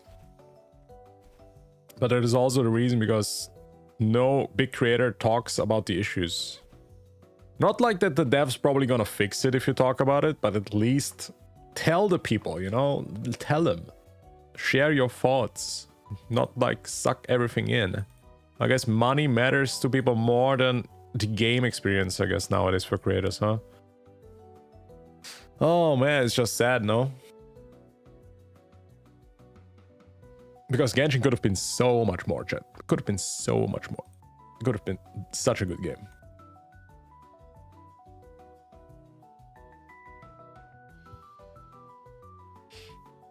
Mawika's bike is not engine-based. It's just a shell of a bike. Okay, where do we have this information? Kind of sus, bruh. Genshin is the cash cow for other gachas. Yeah, I mean, isn't Star Rail making more money now than Genshin? Isn't Star Rail now the money-making machine? I guess maybe that's why Star Rail is getting more and more boring. Because it's the new Genshin.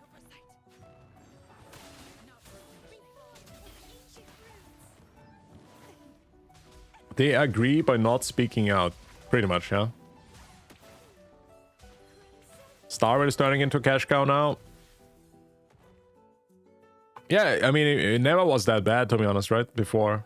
When the game launched, it didn't feel that bad. But also, there wasn't that many characters. But yeah, it feels like they want you to make...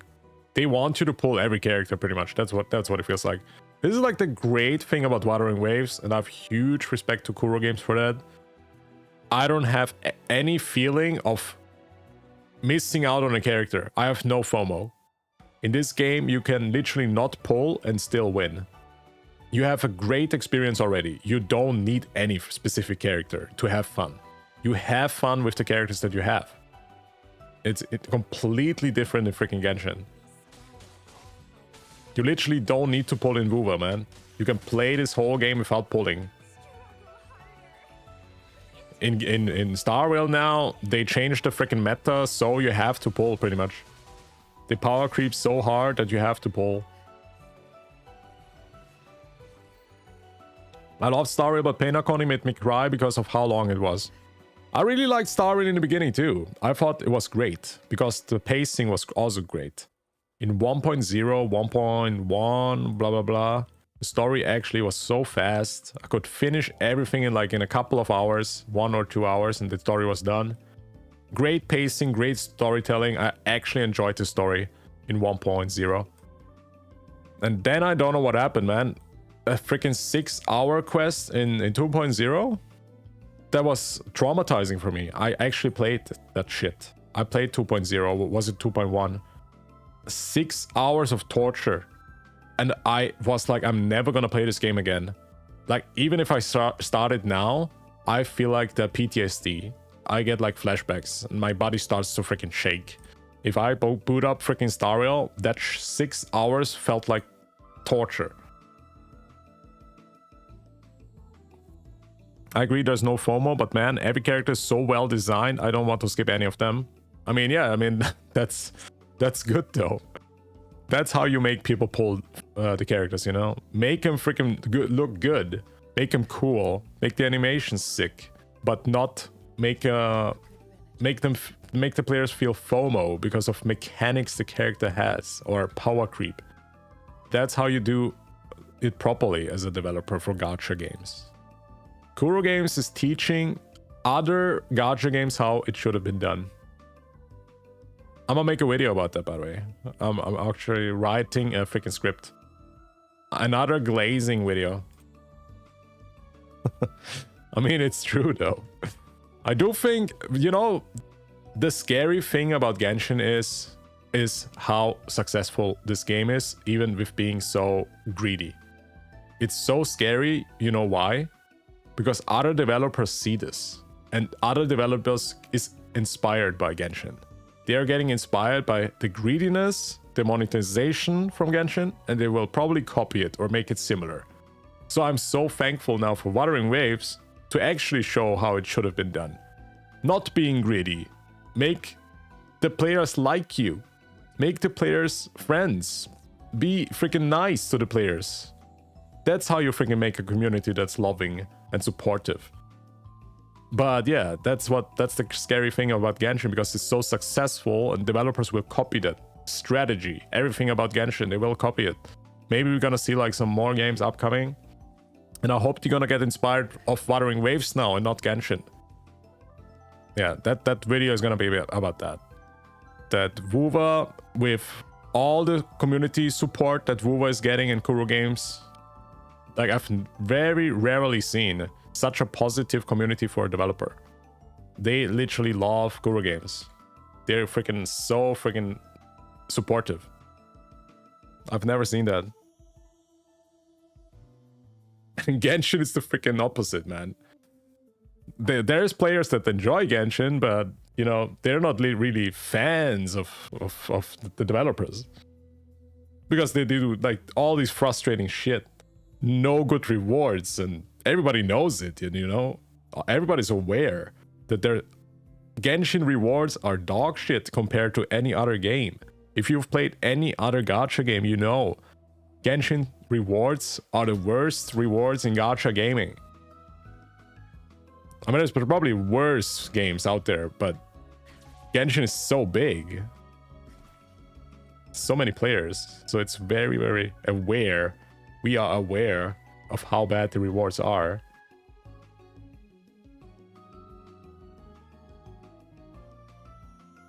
The thing is, Hoyoverse does not give much shit about. Meanwhile, Kuro will bend on a whim. Not everyone likes Wuwa storytelling, and the same applies to Genshin. Dude, Wuwa storytelling is amazing. Dude, I love it. I think people have rather a problem with the story itself, maybe. But the storytelling, I would actually argue the storytelling in Wuwa is better than the story itself, you know, sometimes. I did enjoy a lot of the story. The 1.0 especially was pretty mediocre, okay? But the storytelling actually was still, like, amazing. The pacing is great. I think Encore has one of the best storytelling I've seen in any freaking game. The storytelling is amazing in Encore's quest. It doesn't take too long. I enjoyed this quest, and that's why it's my favorite one. Because I think it had the best pacing of any companion quest. And also the best storytelling.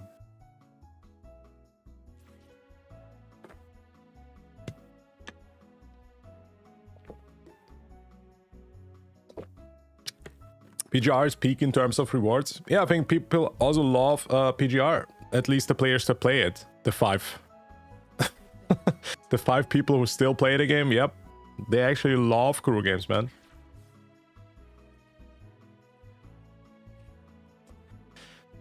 Story is mid, but storytelling is cinema. Exactly. You know, it's like, what is like a good analogy here? You can enjoy a freaking good storytelling, even if the story is not that great, okay? It's like going to the cinema for like a, I don't know, action movie that has really good fighting scenes, okay? You go watch a, I don't know, Ong Bak or something. The story is mid, but there's some sick freaking karate, okay? Or fighting scenes. Something like that.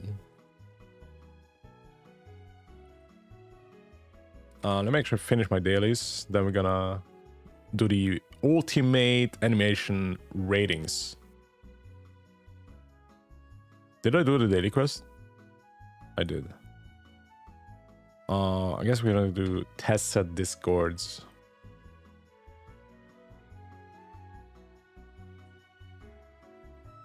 Ong Bak was good. Yeah, it was true. The fighting scenes were insane. I need to watch that movie again. That's been a while.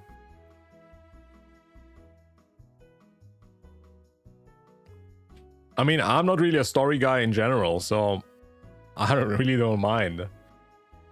But I care about storytelling. I care more about storytelling than the story itself, to be honest.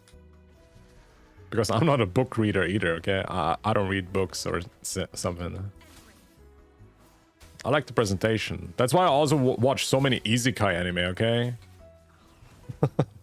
I don't really care about story, but storytelling is great in this game.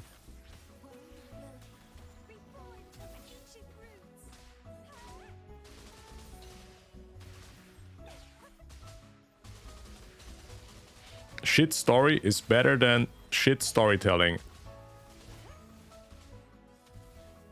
I agree. Yep. Wait, shit story is better than shit storytelling?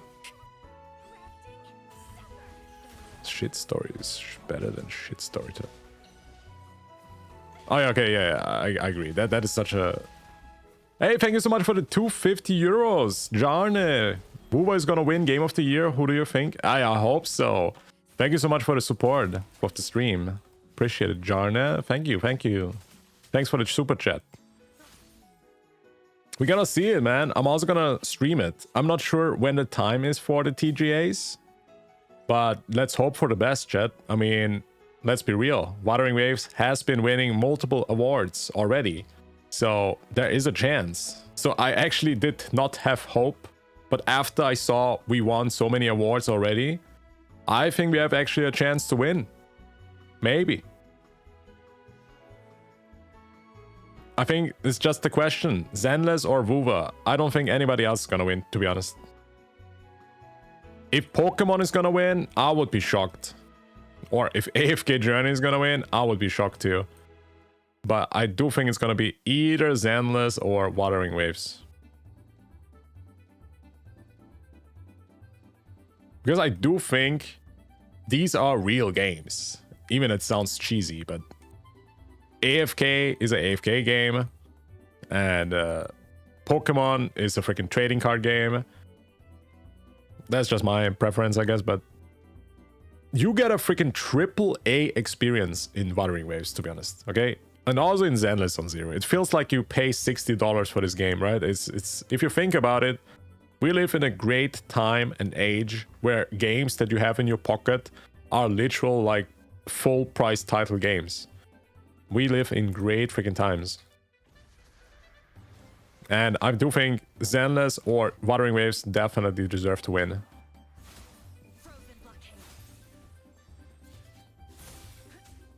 It's gonna be hard. It's gonna be very hard.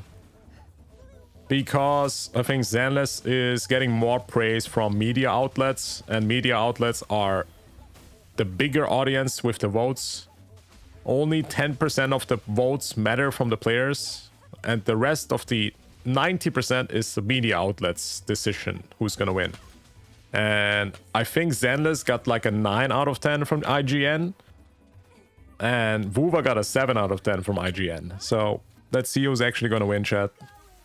Let's hope they actually played after 1.1 again. I don't know about other media outlets. I only know the IGN. IGN gave a 7 out of 10 to Wuwa, and I think Zenless got a 9. Or maybe an 8? Was it 8 or 9? 7 out of 10 is crazy. Yeah, they rated it so low because of the technical issues, I think. That's why I'm saying I hope the media outlets played Wuwa after launch too. Because this game literally improved so much, man. It deserves just another chance, you know? Zenless is also giving out a free limited 5-star. That's how they buy their votes. Yeah, that's also crazy. The timing is crazy. That is insane, though. I am happy for the Zenless player, though. I am quite happy. It seems like Gacha gaming is healing. It's great. Free 5-stars in Star Rail, free 5-star in Wuwa, free 5-star in Zenless. I think Gacha gaming is healing after Genshin.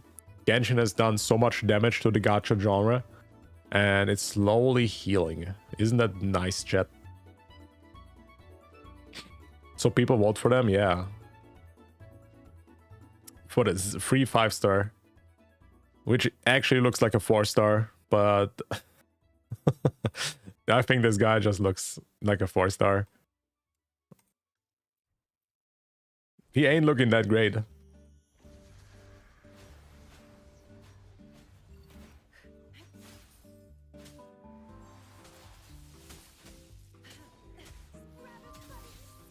Dude, the freaking IGN gave the TV simulator a 9 out of 10. Like, what? In Wuwa, you at least can play the game, but in Zenless, you're stuck in a TV screen. How did they give this game like a higher rating? Maybe it was an 8 out of 10. People, I think like 90% of the player base freaking quit on day one because of freaking TVs. Now the 10% is left. I mean, they made like 100 million on launch, and it definitely dropped off after that. Everyone knows IGN is a joke. It is, but sadly, these people have this decision on who's gonna win. People like IGN, PC Gamer, what is else? GameStar, whatever. Gooners? You think IGN are gooners? People said Wuthering Waves has shit character design with no colors, but they don't say that shit to Zenless Zone Zero. Well, Zenless has pretty good character designs. And I do agree that the 1.0 characters were pretty bland. I did remake a video before the game launched. I even said this myself, that the characters lack color. And I have to say, after 1.1, they improved the character design so freaking much that every character now looks so freaking fantastic that I need them. I have the urge to get every one of them. Shorekeeper is probably one of the most beautiful gacha characters in gaming. Changli too. Changli looks freaking fantastic.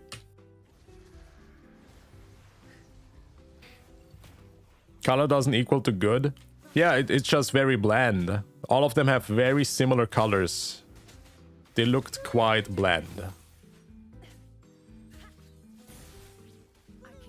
So I do like the color that they use now for the new characters.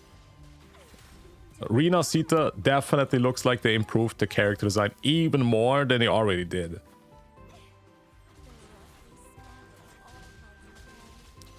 They have now even more personality. I think that's kind of what's missing in the 1.0 characters. Like Genshin, I think her design is mid, to be honest. Like her clothing. I think she's cute, but her clothing is very mediocre. Also critique Yinshi's design. Also kind of lacks personality, a little bit of color. I think Changli is perfect. I think Changli literally is one of the most beautiful characters in this game. And Shorekeeper. They're my two favorites. Kamaria also pretty good, but I think with Shorekeeper and Changli, we look at the best ones.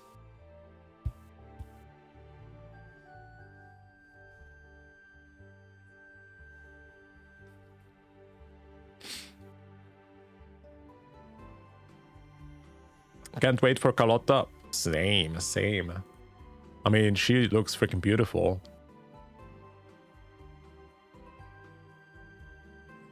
And first 5-star freaking character, 5-star pistol. Hey, it's gonna be exciting to try her out. I really hope she's gonna have like some big nuke attacks. I mean, it looks like she has pistols and a sniper, right? On the art they have shared, she's using a freaking pistol in her hand, where she's on the couch and freaking seducing us. I love that. And on the drip marketing, she has a freaking sniper. So yeah, I want to snipe. I'm down. A rifle, yeah. Zenless is 8 out of 10. Yeah, they gave Zenless the TV simulation. They gave it an 8 out of 10, man. And Wuwa gets a 7. Okay. I guess they rated on based on the story and on the technical issues, so understandable, I guess. I just hope they played it after again.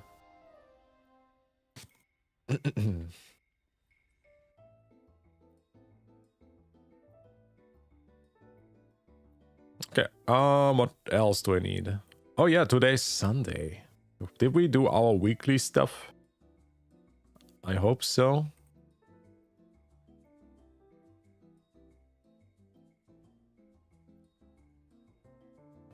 Oh wait, I still have all my skill trainings.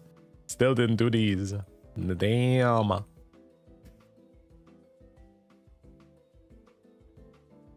Yeah, let's get like pistol materials more. Yep. Last one. Resonance Liberation tier list. Yeah, we're gonna do it in a second. Let me actually just finish this. Zenless is too much catered to child characters. I mean, they've been doing a good job now going away from that. All they've been releasing is literally tall women. They have Caesar, Burnus, who else?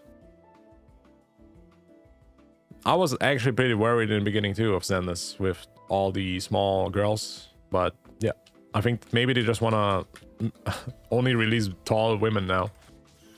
Yanagi, exactly. And who's next? Miyabi. Miyabi's actually looking pretty good too.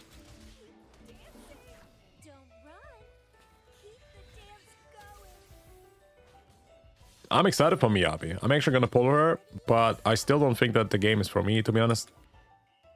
I just like her design. She's cute. Tall women and furries. Yeah, I think this other furry character is also coming out soon. That we met in the Caesar zone. In the desert. This fox lady. Furries are gonna go wild. Yo, when is Lumi coming out again? 4 days. Random poll? Oh wait, why am I using my poll? I should not do that. I need to save for Lumi. Yeah, we're gonna do like 1 or 2 10 polls when Lumi's out. Okay, did I spend all my stamina? Yes, I did. Okay. Alright, let's do this, chat.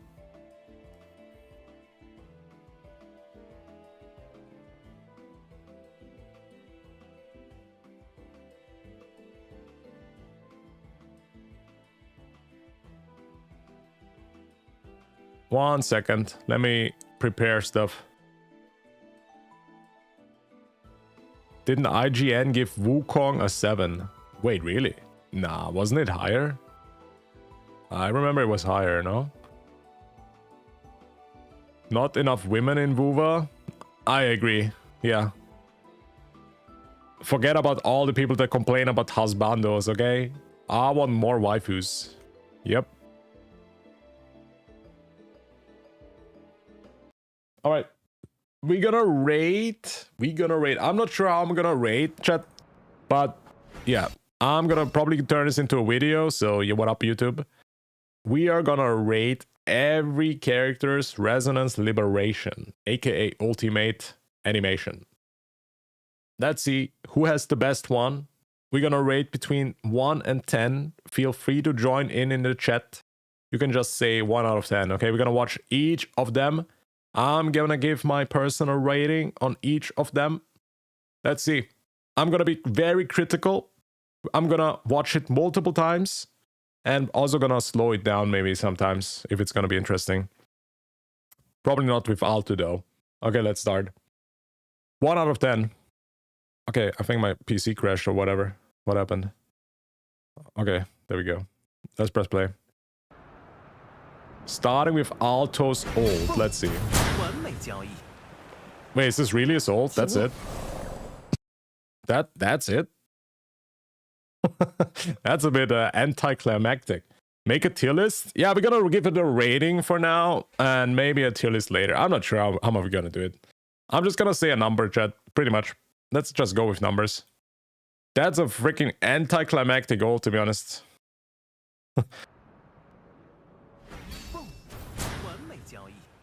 That is pretty mid. You give this a 7, I would give... Chat, that is... Nothing is pretty much happening, man.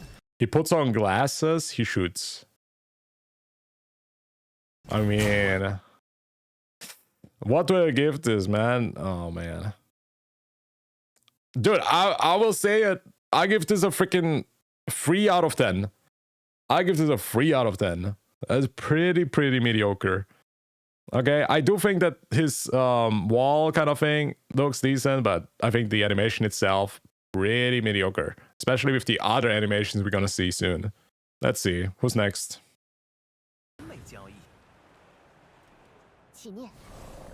Okay, Baiji ult. Okay, I'm actually a huge fan of her, so I'm probably gonna be biased here. But if you think about it, how short these ult animations are compared to, I think the 5-star ones are kind of longer. Maybe it's just my mind telling me that. I mean, the camera angles, you know, just saying, definitely already a plus there. Good effects. Very simple though. I'm not gonna give this a high rating. That's not a high rating for me. Yeah, I would say also a 6. I'm gonna give this a 6 because she's hot. And the camera angle kind of carries it for sure. Yeah, for sure. Okay, here we go. This is probably gonna be a high rating one. Let's see. It's been a while since I played him, so I don't know what his old looks like anymore. Got freaking replaced by Jian Liao.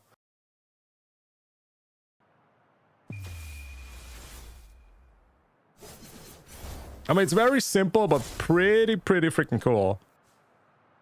It's so simple, but so cool. One more time. Actually, I also want to slow it down. If my PC lets me, come on.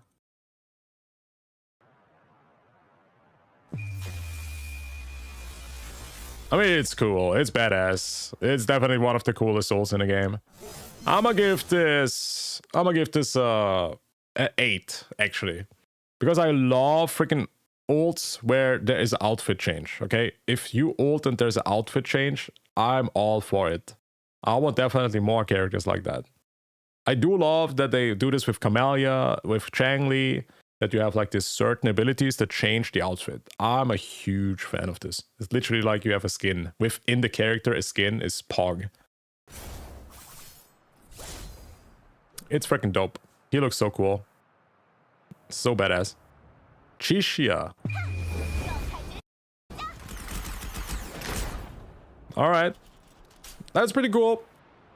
But in the end, it's still like more 4-star energy, but it's cool though, it's cool. I like that it's been. And the shooting there is crazy. I like it. I'm gonna give this actually a 7. For me, that's a 7. I actually like it a lot. Who's next? Danjin. Oh, good pause here. Already see what's happening. She gets like red eyes, right? Because normally she has blue eyes. Yeah, that's dope. That is super dope. That is really cool. What do we give this? What do we give this? Let me see it again. Oh man, that's an 8. That's easily 8. That's an 8 for me, man. It's so cool. I love that. The animation, the attacks that she does, it looks so cool. Is it too high? Is it? Can I give 7.5? Let's give 7.5. Yeah, let's actually... Yeah, let's not give it too high. No. With Encore.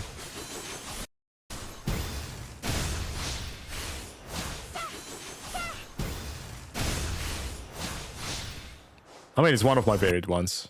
That ult is actually one of my favorites. That's an easy 8. That's an 8 out of 10 for me.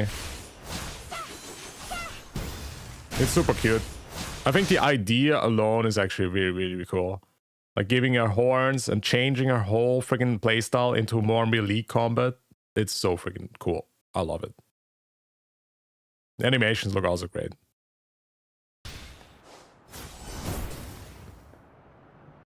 Oh, Genshin. Okay, let's see.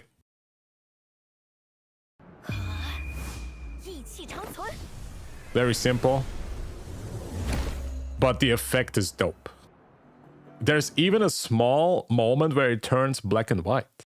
Or like the colors disappear for like a small fraction of a second.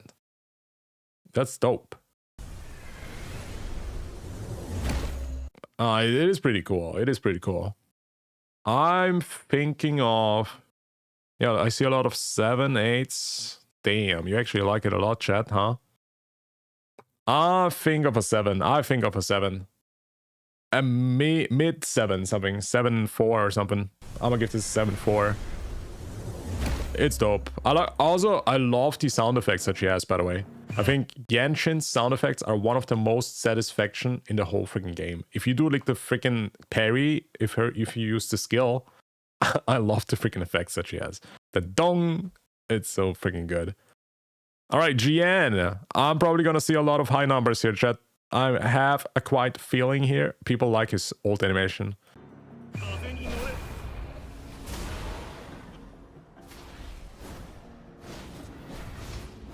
I see 10 because he is hot. Okay, relax. I mean, it's pretty cool. It's pretty cool. I mean, it's one of the most insane ults in the game. We gotta rate this high. We gotta rate this high. Let's watch it one more time.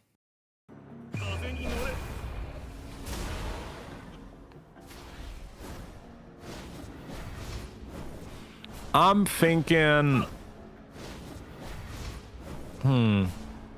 Tough. It's cool. It's cool.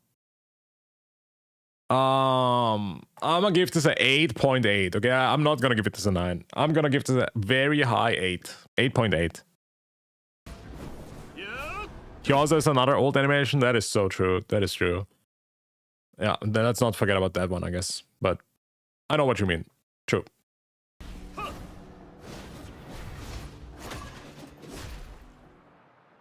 Ooh, Ling Yang. He starts lion dancing. Okay. Ooh, Chad, what do you give this?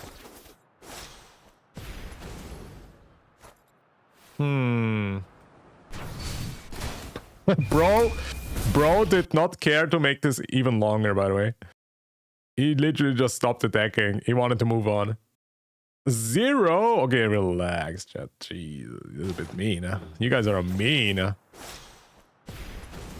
I mean, it is still interesting. I'm not a fan of his design overall, but it fits to his aesthetic. It fits to his design. I'm gonna give this I'm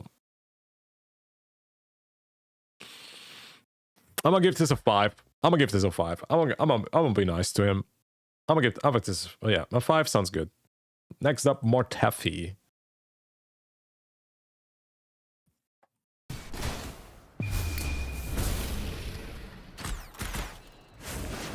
I'm not sure how I feel about him, to be honest, because I do think it's a bit weird.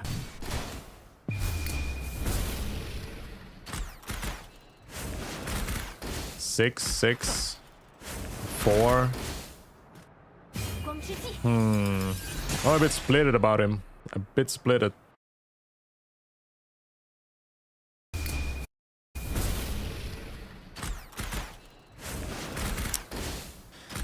I think of 5. I think of a 5. That's a 5 out of 10.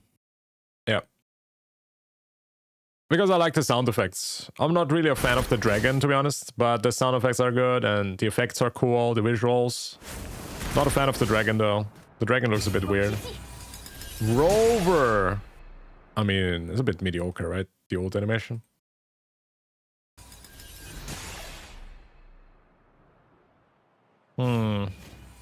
Yeah, it's pretty mid. That's pretty mid. You guys give this 8 or 5, 4?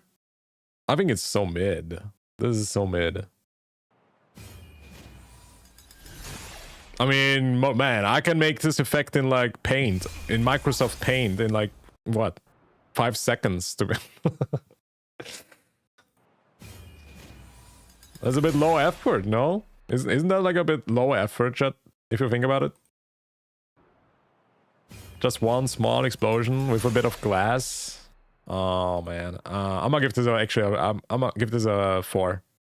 Yeah, I'm thinking of a 4. You guys also say 4. Ooh, Sanha, huh? Sanha, chat. The fanboys are gonna have their neurons activated. Why is it so short? Damn. I mean, I think it's one of the coolest ones, to be honest. But it's also quite simple.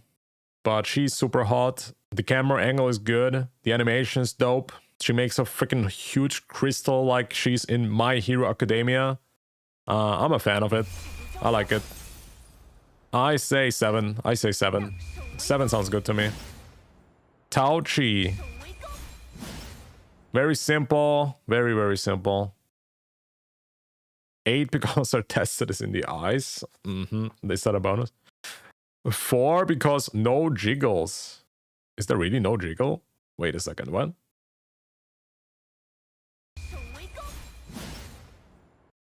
I think also it's pretty mediocre.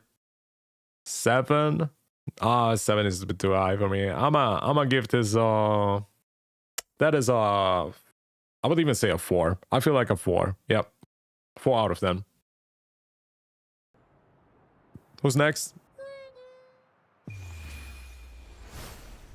Ooh, I've never really taken a closer look to all these animations, chat. This is like literally the first time where I'm like analyzing it. I do actually like her animation. It's actually pretty good. Yeah, it's happy, it's cheerful. She makes like some cool effects up in the air.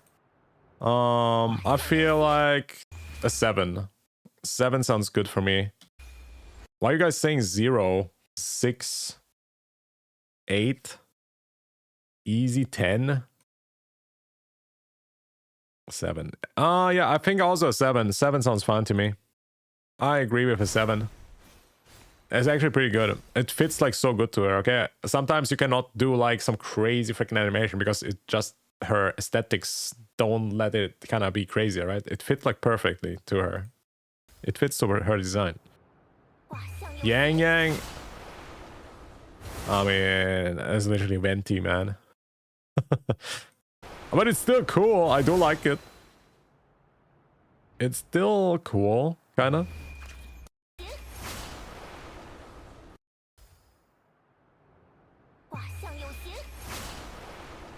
I give this a 6. I think 6. I'm a fan of the slash with the katana. If there's a katana involved in the old man, I'm already sold. Last one, Yin Lin. But we're also gonna watch another video soon with the other ones. Let's see this one.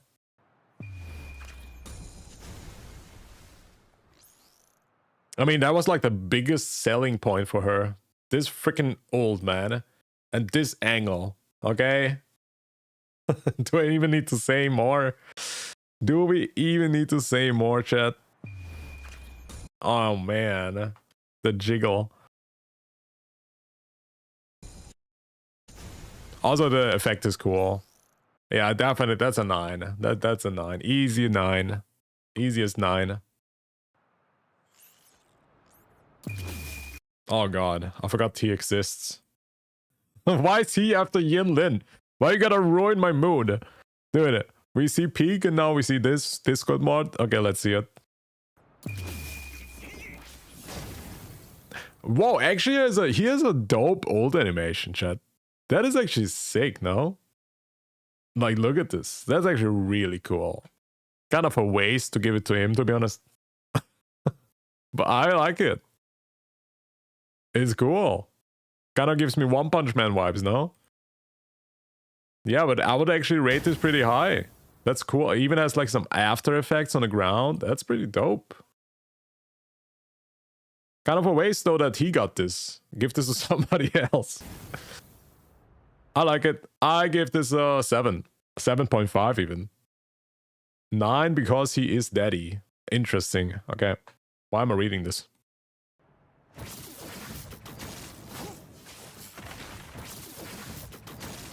Also, I'm a fan of his gameplay too, chat. His gameplay is dope. Sadly, it just does no damage, man. I don't know who made the decision to make this karate Discord mod not being damage dealer. Why is he such a weird freaking defense scaling karate guy? Oh man. But yeah, his animations are dope. I like them. Yep. Okay, we have a few more left. Okay, this one, does it really have everybody? I'm not sure. Oh, this is closed beta. We're gonna find the new characters, chat. Is it this one? No. All Wuthering Waves Ultimates. I hope there's a new video.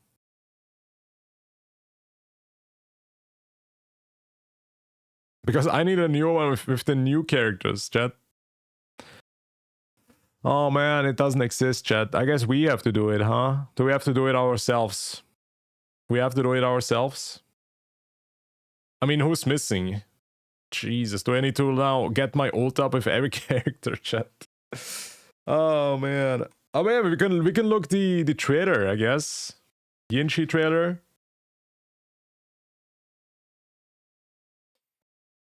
Yeah, let's start with Genshin.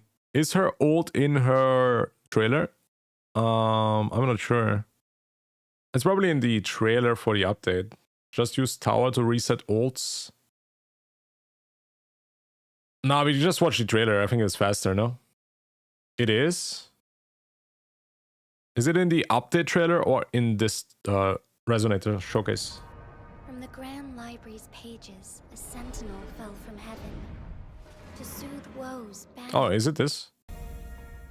On this festive day, I will stand no disruptions.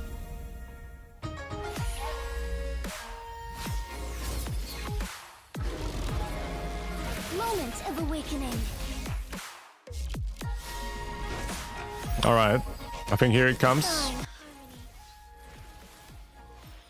Here it comes. Soon. No, that's her E, right? That's not her ult. Oh, that's her ult. That's her. No, that's her E. Okay, never mind. That's her E. Which one is her ult?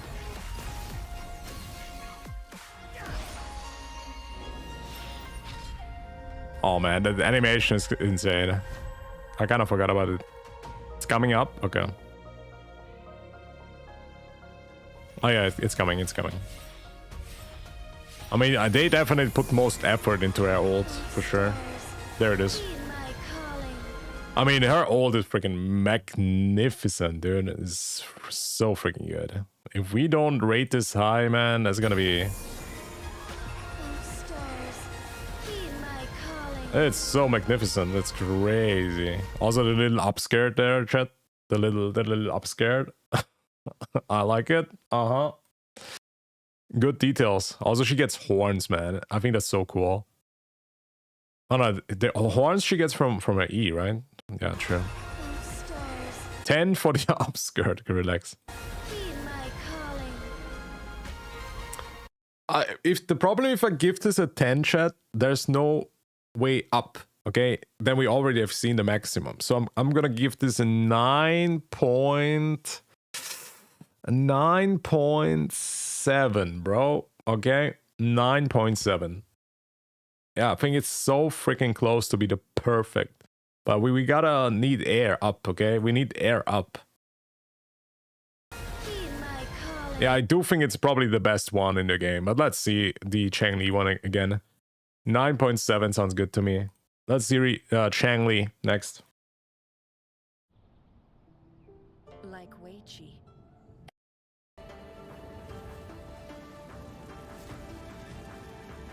I kind of forgot about Changli. It's been a while since I used her a lot. I don't really use her too much. Since Camellia, pretty much. Show no mercy. Perish in flames.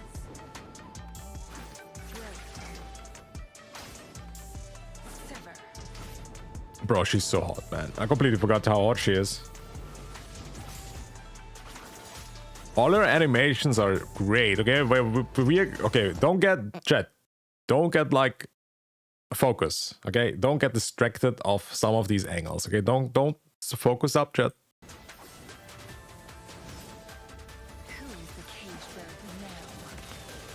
That's the old, right?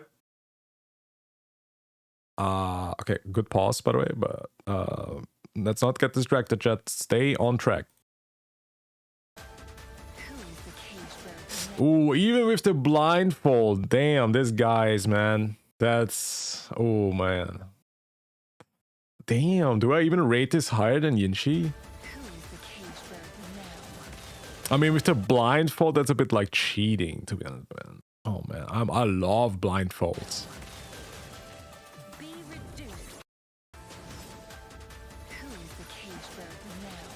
Oh, man, that animation is so good. Let's watch this in slow-mo, because this animation is insane. There's so much going on. Look at this freaking artwork. Oh, man. But I still like Yinshi more, I think. I think, actually, 9.6. Yeah, I'm with you there. 9.6. It's super good though. It's super good. And I do think because of the blindfold, I'm gonna rate it higher. Without blindfold, it's probably gonna be a 9.4 or something. The blindfold literally just cheated, man. Oh my god, Tiger, thank you so much for the raid. That's huge. Thank you so much. Welcome in, Raiders. Welcome, welcome. I hope you had a great stream. Some good Wuthering Waves action going on with Tiger. Thank you, thank you. Welcome in. Welcome, welcome. Hey, do we have a mod for a shout out? Oh, perfect. Thank you, Orange. Welcome, welcome, Raiders. We're actually doing some yeah, we are raiding the ultimate cutscenes, the ultimate animations right now. Right now we're analyzing a certain individual on screen. So what we are doing is we give a 1 out of 10. We're gonna rate 1 out of 10. How good is the old animation? So far, Yinchi is in the lead. Yinchi is 9.7. And we just rated Changli. I gave her 9.6. Just for you guys, because you are here, I'm gonna play this one more time. Because I guess we cannot see her enough, to be honest. I mean, let's be honest, one of the most beautiful ladies in Gacha gaming. 20 out of 10? Okay, relax. I mean, this old animation is freaking peak. I'm still rating Yinchi higher. Maybe I'm just biased, okay? Maybe I'm biased because of Yinchi. But yeah, I'm gonna give this a 9.6.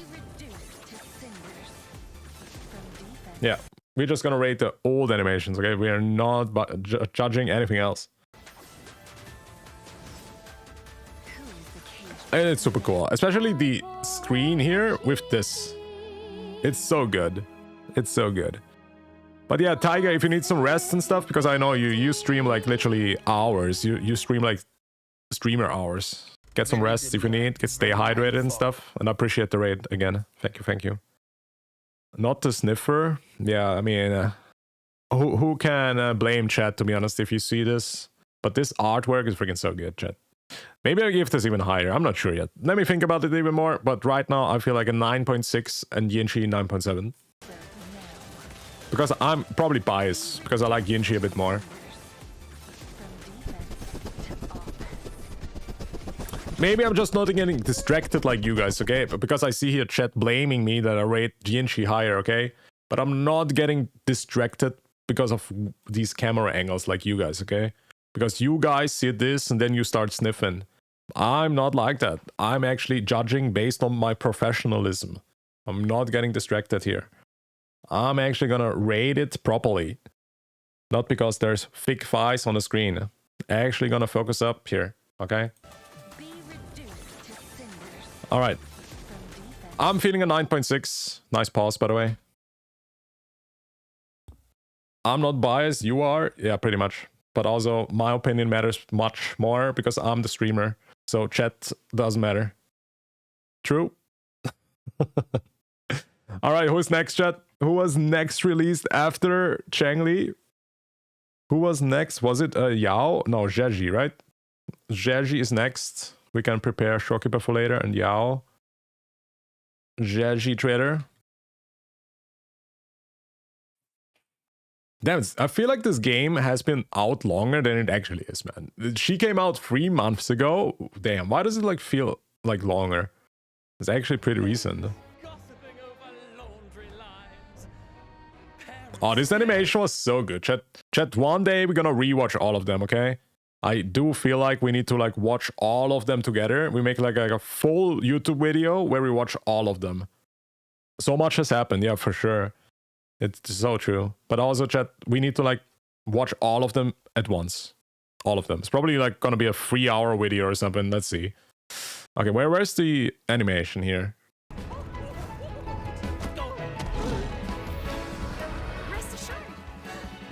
Oh, she's so cute, man. The trailer is a 10 out of 10, yeah, true. I would also rate this very high. It's so funny. It's just a fun trailer.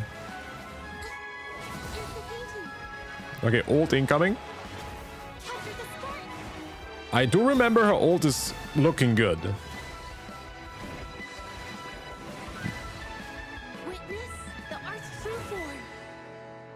Wait, where is her ult? Which one is her ult again? You missed it. That was the ult? It's mid? I did not even see it? Really? I mean, she activates her like... Oh, this is the ult. Okay, yeah, I thought this is the animation. Yeah, true, this looks like... Dude, this old animation looks like it's part of the cutscene, okay? Yeah, true. It doesn't really look that special. She's literally just drawing something. Yeah, that's why I thought like it's part of the trailer. Here it is. This thing, yeah. I mean, it fits to her style. It fits to her aesthetic. It's a fitting ult. Not really special, but it's still cute. Not gonna rate this too low, but... I mean, after Chang Li seeing this, I mean... I mean... It's still cute, though. I'm gonna give this... It's still pretty cinematic, no? It's still pretty cinematic. I like it. 6 point... Yeah, we're gonna give this a 6. I'm just not sure. 6 point... a higher 6, okay? 6.6. Yeah, I feel like a 6.6. The transitions are smooth. That's true. That's true. Also, it fits to her, but it just she's literally just drawing something, and then her aboba are shaking. I guess some bonus points there. 6.8. Okay, 6.8 there. Next up, we have a Yao. Yeah, I feel like 6.8 is fair. Where is Mr. Yao? I remember people shitting on her because she didn't have irises. I like her design. I'm actually a huge fan of her design. She's super cute. I think she just was not that popular because, yeah, after Chang Li, everybody had the expectations that everybody has to be like the perfect woman in universe. So yeah, the expectations were quite high after Chang Li. But no, we got like the losing heroine in anime, kind of the friend zone cute girl. Like the anime girl that's every time friend zoned. That's what we get. Okay, let's see Yao. But have you considered Dark Yao when, by the way? Where's the ult animation here? So why not stop while you can? Our edge boy. Accept who you are today. That's a good looking guy. Uh-huh.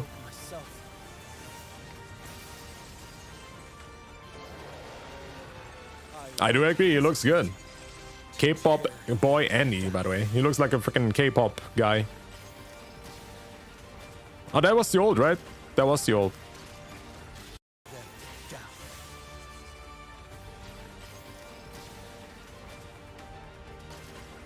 Wait, where's the old here? Oh, it's coming, it's coming. Ooh, I like his old. His old is pretty cool. Also the huge explosion. I think that's pretty good. Yep. Especially this freaking scene here. It's so memorable. It's so freaking good. 9.6. No, okay, that's a bit too high, chat. Relax. 9 is a bit high. It's pretty cool, though. It's pretty cool. I feel 8. Definitely 8. 8 point... Oof. I'm gonna give this an 8.7, actually. I like it a lot. It's pretty cool. Also, the explosion at the end is super dope. Yeah, it's cool. 8.7 feels good. Yep. I see a lot of 9s. 9, 9. Okay, 9 out of 10. You guys really like it, huh? Damn. Wait, not Shopkeeper. Oh, is it Shopkeeper next? Wait, we had Yao. Yeah, Shopkeeper's next, right? You counted the moveset after the ult too? Yeah, I guess Yeah, it's still 8.7 is fine. 8.8.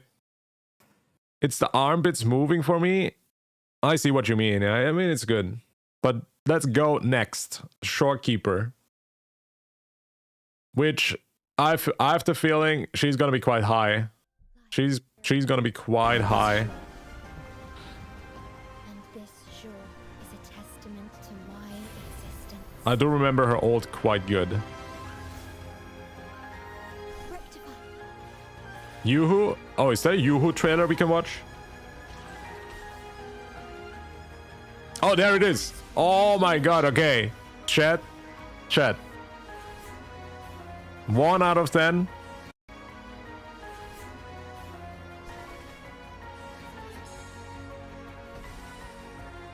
Oh my god.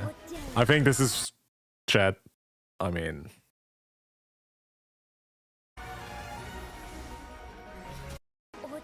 I said it in the beginning. That...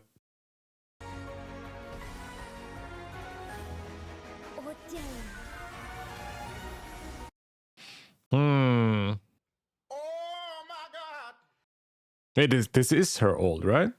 Yeah, this thing is her old. Yeah, transition is hard to see here, but yeah, this is her old.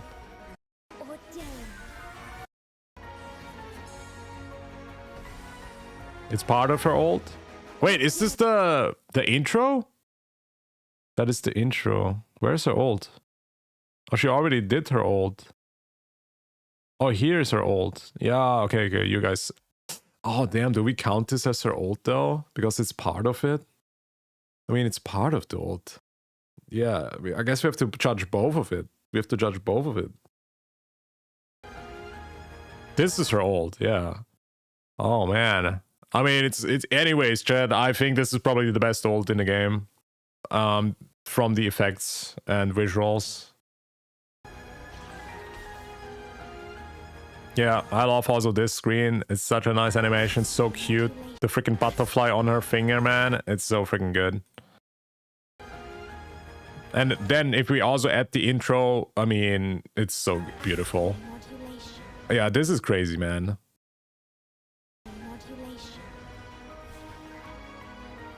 Yeah, I don't think that anybody can compete with this, to be honest.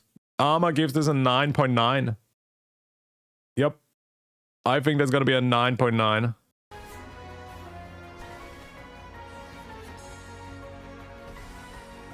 This is, in my opinion, this is the best ult in the game. The music, yeah, maybe the music is actually making it even better. A bit, yeah, cheating here. Yeah, easy. I think that's the best ult in the game. Most beautiful one, okay? It's just so freaking fabulous, magnificent, whatever you want to say. This was so good. Also how like this ring is appearing and the freaking universe appears. I wish they used this music as battle music. I 100% agree with you. Yeah, chat. This is the best one. Yoo-hoo, are we gonna judge Yoo-hoo? After this Yoo-hoo, a bit of a downgrade. Whoa! Yo, Shifty! Oh my god. 2011 gifted 10 subscriptions to Holy gifter. Yo, Shifty, thank you so much for the 10 gifted subs. Appreciate the support of the stream, man. Much love. Thank you so much, dude. Appreciate it. Huge W's, chat. Can we get some W's for him? Thank you so much. That's huge support. Thank you. Crazy, dude. Crazy.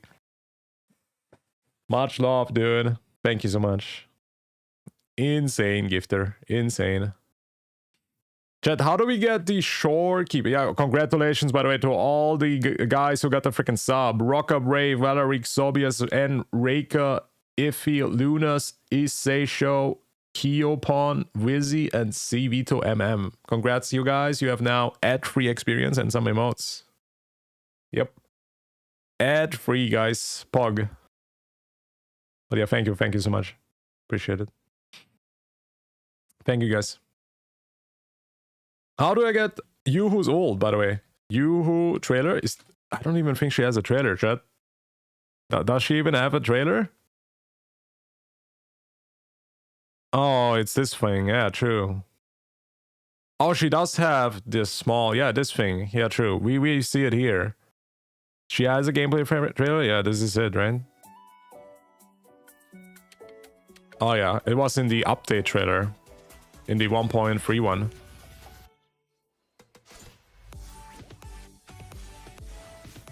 Where's the ult? I mean, it's like a funny one, right? It fits to her aesthetic. Yeah, she's like falling down. Oh, I mean, it's pretty good, chat. I think it's pretty good.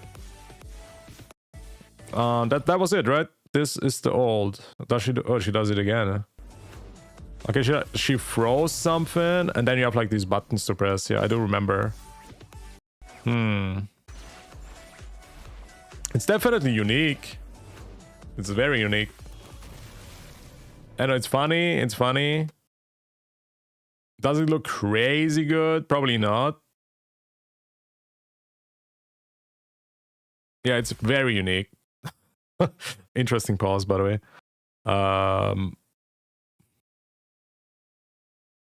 I feel like actually. Yo, Naira! Oh my god, you guys! Thank you so much! _ gifted 5 subscriptions to the community. Holy gifters today. Thank you, Naira93, for 5 gifted subs. Thank you for support for the stream. Insane. Thank you guys so much. What's going on today, guys? Thank you. Yo, congratulations to Xen203, Last Taco, Cruzik. You got a sub, Cruzik. Pog, Nico, Mark Luck TV. Insane support. Thank you so much, guys. Thank you, thank you. Dang. Oh yeah, I'm hiding Yoo-hoo. I just realized. I'm sorry. Oh, Orange, thank you for the bits. For the subs.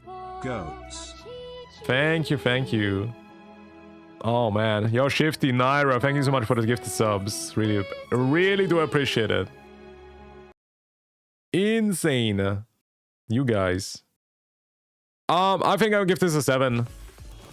Yeah, I think 7 is fine. We're gonna give this a 7, chat. And I'm only rating her old animation, by the way, okay? I'm not rating her as a character, okay? My opinion about her character is a bit different. I don't really like her, to be honest. Check Gloomy in the 1.4 trailer. True, we're gonna do that. Also, I think Camellia's ult is in the 1.4 trailer too, right? Oh, I mean, Camellia also has a Resonator showcase. We can do either. I guess we're gonna do Camellia last, so... I'm just gonna put in Lumi trailer. Maybe somebody cut off the part. Let's see. Oh, there we go, yeah. Perfect. Full screen, come on.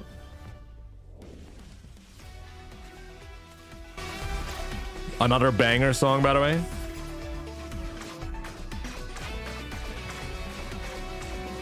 Oh man, I'm so excited for her, guys. It's in 4 days. We can play her. Oh, there it is. Oh my god. Okay, this is... Dude. I love this ult, by the way. I love this ult. I mean, it's quite simple. It's quite fast, to be honest. I do like it a lot, though. Oh man, I actually want to rate this quite high because it's very, very funny. A freaking huge, cute hamster. And also her face. Look at her, man. I cannot rate this low. Look at how happy she is. 7. Oh man. I feel like I give this actually an 8. I think 8.4. Yeah, I just like this freaking hamster, man. It's a freaking cheat code to get a higher rating from me. 9.6 because of the cake. 9.69. Okay, relax, chat. 8 for the hamster. I mean, I'm gonna rate her as a character otherwise, chat. I would probably give her a 9 character-wise. Like, I love her design overall, to be honest. The animation itself is just a bit short, I guess, but it's still super cute. I give this like a 8. What did I say? 8.4? Yeah, 8.4. Dude, I cannot wait to play her, to be honest. I'm so excited for her. Alright, last character, chat. Last one. Camellia. Resonator Showcase. I think next stream, chat, we're just gonna watch all the Resonator Showcases. Just one stream. It's probably like 3 hours or something. Watch all the showcases. Why not?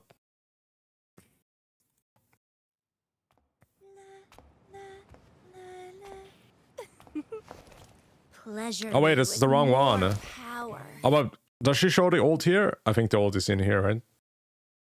Oh yeah, the ult is here. Don't bore me, okay? Oh, should I play the other trailer though? I think maybe I should play the other one because I played all the other Resonator Showcases as well for the limited ones. Yeah, I think Resonator Showcase would be fair. It's not in her cinematic. Oh, they actually did not do it this time. Oh my god. I actually did not even realize. You guys are actually so right, yeah. Why did they change that, to be honest? Because they had like this thing, I guess, the first time, yeah. What the hell? Really? Yo! Shiftix 2011 gifted 10 subscriptions to the community. Oh my god, thank you so much, Shifty, again for 10 gifting subs. We reached level 5 hype train. I think that never happened in my freaking life. Thank you so much for the support. Insane. Yo, Loba. Congrats. Quinn, Akiro, Dark Angel, Ferris, Sebai, Oh, Shawnee, Rave, Rimolu, Alex. Thank you all. Dude. Shifty, thank you so much for the support. Really appreciate it. Jesus. 20 gifted and another 5 from Naira. Thank you so much, guys. Insane. Thank you, dude. Appreciate it. And congrats to everybody who freaking dodged. Yep, the Dodgers, congrats. And the guys who actually got it, congrats. Alright, let me unmute. But thanks so much, guys. Ease. A lot of subs today, huh? Also, thanks for the follows, appreciate it. Ult coming up.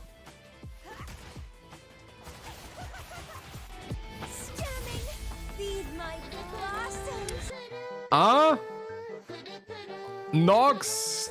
Jeez. Nox gifted 10 subscriptions to the community. Yo, relax, guys. What's going on?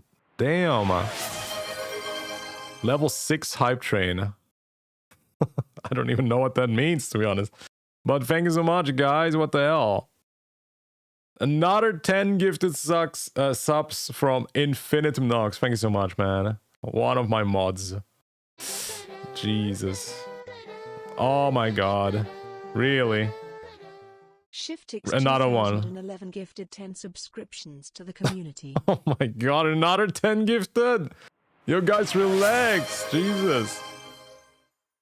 Relax. What is going on? 10 gifted from Nox, another 10 gifted from Shifty. Shifty gifted now 40 subs. Yo, can you relax with your credit card? What the hell? But thank you so much for the support of the stream. Really appreciate it. And congrats to everybody who got the subs.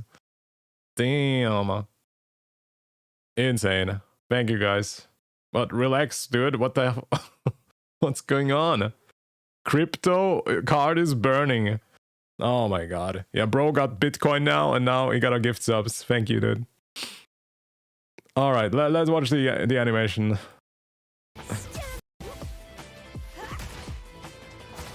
Here it is, chat. And thank you guys, really. Oh my god, really? Shiftix 2011 gifted 10 subscriptions to the community. Another 10 gifted subs. Bro, you just gifted 50 subs. Oh my god. Relax. Damn. Thank you so much, man. What the fuck? Oh my god, another 10. Guys, do I have to pay you back or something? What's going on? To the community. Oh my goodness.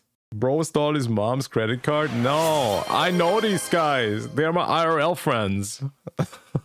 Do I have to pay you back, guys? What the hell? Oh my goodness. Well, thank you guys. What the hell? Jesus. Another 10 gifted from Nox, man.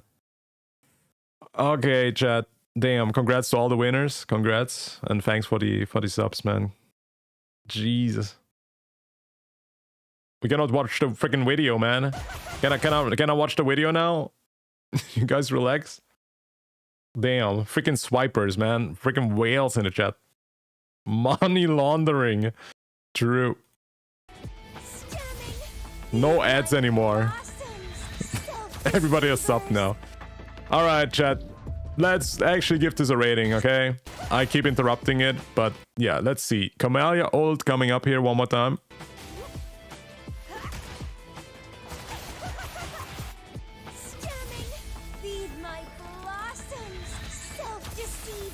Hey, this freaking thing at the end of the ult drives me freaking crazy every time. It's insane. This looks so freaking good. Especially, I do think that ult is also one of the best ones in the game. And also so cool. I love that. I say this every time. If you can change the appearance of the character with an ability or with the ult itself, it's the coolest thing you can do in a game. I love the Cheng-Li multiple outfits. I love the Kalcharo outfit change in the ult. And that you can have red hair or white hair adds so much more value to your freaking character. I love that. And yeah, I think red hair fits are so freaking good. This ult is definitely going to be very high rating. I see a lot of people say 9.6, 9.8, 9.9. Well is saying a 7. Okay, why do we give this a 7? What is your explanation here? Why your rating is only a 7? This is actually so beautiful. Not better than Shorekeeper, I do agree. Yep. But this looks freaking insane, to be honest. Can we just all appreciate this? This artwork here, which is literally our ult. I mean, this is so beautiful. I would say 10.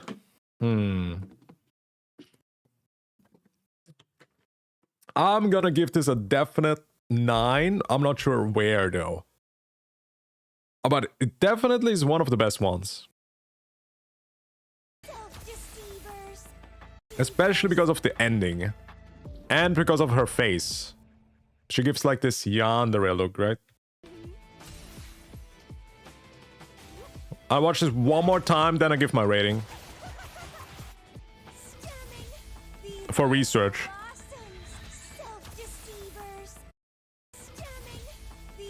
Last time. Alright, I'm gonna give this a 9.4. 9.4. 9.4. Yep. I think it's maybe 9.5. 9.5. I think. Yeah, 9.5. It seems better. Yep. I already forgot what I gave the other ones. Who won, chat? I think, yeah, Shorekeeper won. So this is basically the last one. I mean, Carlotta is not out yet, chat. So yeah, we're gonna maybe do this again next time when Rina Sita is out. But yeah, so for now, chat, let's see if I remember all of them, huh? I mean, if I put this into a video, I'm just gonna write it down, I guess. But we know Shorekeeper is the best one in my eyes. I think she has the best animation, hands down. I gave Shorekeeper 9.9. Definitely deserved. Second one, I think, was Yinshi or Cheng-Li. Was it? Yeah. And then maybe Camellia. Was it like that? A 10 from me. Yinshi ones is actually pretty crazy still. I do like it. I'm sorry, 10. Okay. There you go, fixed. We fixed it. Insane. Yeah, I think most of the old animation that we have look pretty freaking insane. Okay? Especially since 1.1 they have improved. I do think the standard ones are pretty boring. Some of them. Especially like Genshin, Verena, a bit mid. But they have improved so much, man. If you look at this. They have improved a lot. Hype train level 10. Wait, did we like reach max hype level train or something, chat? Jesus. 65 subs, by the way, chat. We freaking got 65 subs. We got a freaking new emote or whatever. Oh my god. Well, yeah, thanks again. Yo, Nox and Shifty. Thanks so much. Crazy, crazy support today. Oh man. That was fun. That was good. Yep. I think we're gonna make a list or something in my video. I'm too lazy to do it now, chat. Or should I just write it down in my WordPad? Shopkeeper was definitely a 9.9, I think. Yinshi was 9.7. Was it? Changli was, I think, 9.6. Yeah, let's actually write it down. Why not? What did we say after that? Camellia, 9.5. What did I give GN, chat? I think I gave GN a 9. Yeah, I'm pretty sure I gave him a 9. I guess I can adjust it, pretty much. But isn't that anyways the ones that we only care about? Is there anybody else that we care about, chat? Maybe Yinlin. Yeah, I gave Yinlin a pretty high one too. 9.4 or something. L take for Changli, really?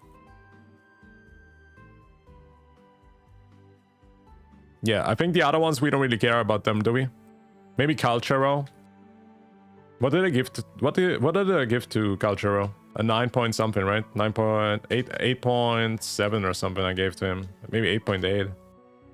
Let's just make a top 10 maybe. 1, 2, 3, 4, 5, 6, 7.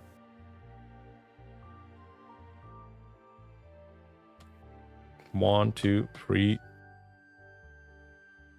4, 5. We gotta replace this.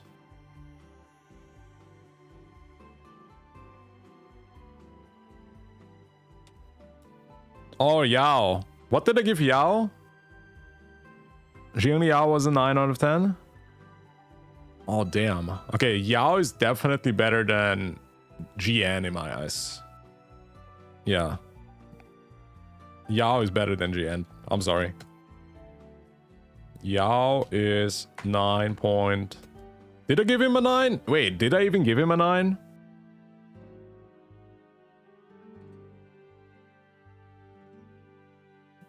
I'm not sure. I guess. Maybe a 9.2 or something. I give a bit too many 9s, chat. What did we even do, chat? I mean, that just shows that the old animations from the limited characters are pretty freaking fantastic. You better give him a 9 plus. Yeah, I'm gonna give him a 9.2. GN, we're gonna give him a 9.0.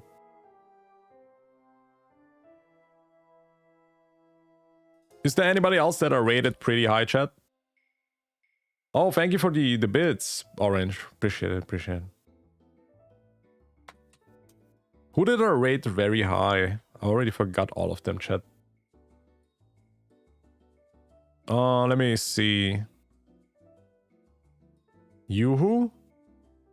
Oh yeah, Lumi. I gave Lumi a freaking 8 something. Yeah, true. Jeji, I gave Jeji a pretty low one. I think a 7, which is, in my opinion, is low. Yeah, Lumi was high. Lumi was high. Let's put in Lumi in the top 10. Lumi, I think, was 8.6 or something, if I remember correctly. My boomer brain works. And number 10. Yoo-hoo. Did I give Yoo-hoo a high one? Yeah, because it was so unique and funny. Maybe it was Yoo-hoo, yeah. 8.2 or something I gave to her, right? Alright, looks good, chat. I think that looks pretty decent. I think it looks decent. I know a lot of people are offended that Changli is not higher. But as I said, I'm not getting distracted here, okay? All I do is analyze and yep, that's it. I do know most of the ults look freaking good, especially from the limited characters. So that's it, that's the list. Shopkeeper takes away the best ult animations. Winner. Let's make this yellow or orange for the winner. S tier. Maybe we gotta make a tier list next time or something.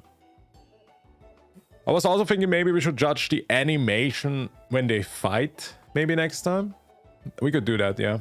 I mean, Wuwa is out of content, chat, so we need to come up with some freaking ideas. I literally came up with this in the shower. I was like thinking about this. When I was in the shower, I was literally, oh, I could actually make a ultimate animation ranking.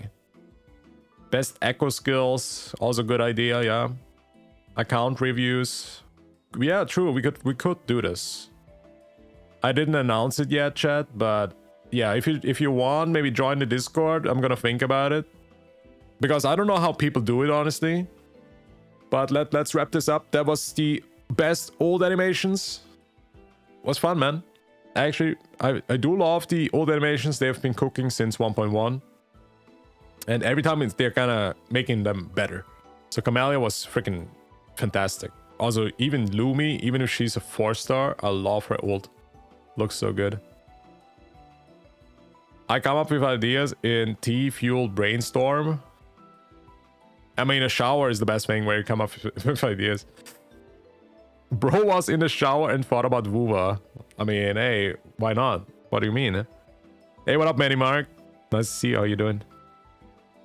But yeah, that's it. Best old animations. Shorekeeper wins. Number 2, Rienchi. Number 3, Changli. Do we even care about that Changli is not higher? You guys probably do. Camellia number 4. Yinli number 5. 6 is Yao. Also pretty good. Old. GN. I don't like him as a character. I always say this. But his old animation is pretty dope. Calcharo 8. He looks freaking badass. Lumi. Extremely funny. Very good animation. I loved Squeaky. The hamster's name is Squeaky, by the way, if you guys didn't know that. That's like a bonus point. And you also quite unique and funny. Yep, that's it. Let's wrap this up. Good stuff. What's a shower? That's the thing that makes water. That makes you wet. What is these anime huge emote thingies, Orange? But I appreciate it. Thanks for the bits. Interesting. Am I the only one bothered by the lowercase letter in the Lumi's name? Yes, you are. Whenever I cannot sleep because I drank tea, oh, that's what you mean. Okay. That is also true. I get the best ideas when I cannot sleep. That is a huge, huge thing. I agree. Good stuff. That was fun.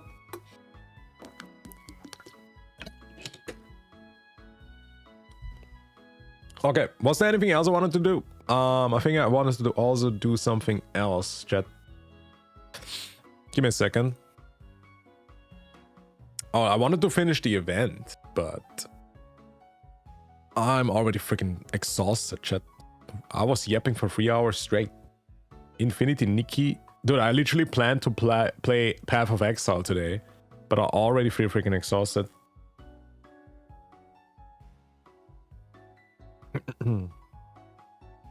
Yeah, I plan to play Path of Exile, but man, I'm freaking tired. The problem is I was partying yesterday with actually the people that literally subbed, gifted me subs. Maybe they just wanted to pay me back. But yeah, I'm a bit freaking hangover still. Girls Frontline 2 is a good game. I played one day. You played the game one day and that means it's a good day? What do you mean? Shouldn't you play it every day when it's good? Does this mean it's a bad game? Because you stopped playing it? You only played it one day? Yeah, give me a second. We're gonna do some more reacts.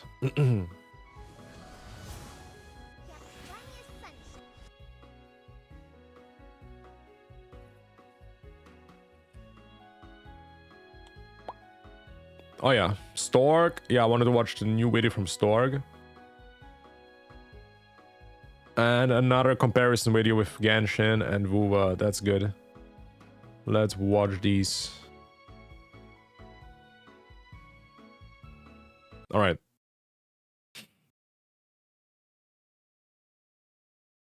Stork made another video. Wuthering Waves is a wake-up call. And I immediately know what he means, man. He probably is gonna talk about how Kuro Games is changing the freaking gacha gaming genre and inspiring the future of gaming. A perfect glazing video. Let's see, chat. It's time to talk about Wuthering Waves and how this game is treating its players and how this game is an actual wake-up call. We all know that Wuthering Waves came out in May 2024, the game that has been getting more and more respect from players, and the community of this game really loves the game, really loves the devs. The devs are having fun making this game and players are having fun playing this game. But this is Imagine just making a game that is fun for players without you having to spend money. That's crazy. A game that I think a lot of other developers should learn from. A lot of devs these days need to learn a lot of things about game development. A lot of things about listening to players. A lot of things about making your game better and focusing on the right thing. And Wuthering Waves, despite the problems that had initially... Imagine making a survey and then actually reading it. Yep. In Genshin, I literally wrote surveys for 2 years. Nothing changed. And I just then stopped. They literally give the players freaking surveys and they don't even read them. I really don't get why. Like, if nothing is gonna change, why do we even give feedback? Can you give me a reason, please, why we even do surveys in Genshin? It's like, what? Why are we even doing that then? I did it for 2 years, nothing changed. No hot fixes, no freaking patch notes, nothing. Doing all of that and exceeding players' expectations, so let's talk about it. League of Legends aware impression when we talk about the closed beta, but then when the game came out, it had some problems in terms of the optimization that made a lot of players, especially mobile players, have some problems with the game and how it runs. Honestly, I'm still like so confused about that because I never had a freaking issue with the game, but I also only played on PC. So I rarely encounter anybody who has issues with the game. I really do. Like maybe like 1 out of 50 people in my chat then says, oh, yeah, I had issues. Yeah, like 1 out of 50 people that in my chat says, yeah, it had problems on mobile because my phone is like 50 years old or whatever. But it's so rare that I actually hear that. And yeah, maybe it's just because my chat is just PC players. I don't know. Players, especially mobile players, have some problems. I play mobile, never had issues. I play mobile, never had... Yeah, I mean, that's what I'm saying. It's like, who actually had issues, man? It's so rare. I don't know. With the game and how it runs. So people didn't have the ability to have fun in the game. So despite the qualities of this game, a lot of people couldn't play the game, couldn't have fun. So the criticism for the game was understandable from these people. But the thing is, Kuro Games made it... What if it actually was a freaking Hoyo plot? Literally just bots spamming the game that does not work. Like, I mean, I saw videos where the game was like buggy as hell on mobile. But that's, you know, I don't know, man. I'm just still so confused about this. Because I barely know anybody that had issues with the game. It's so rare.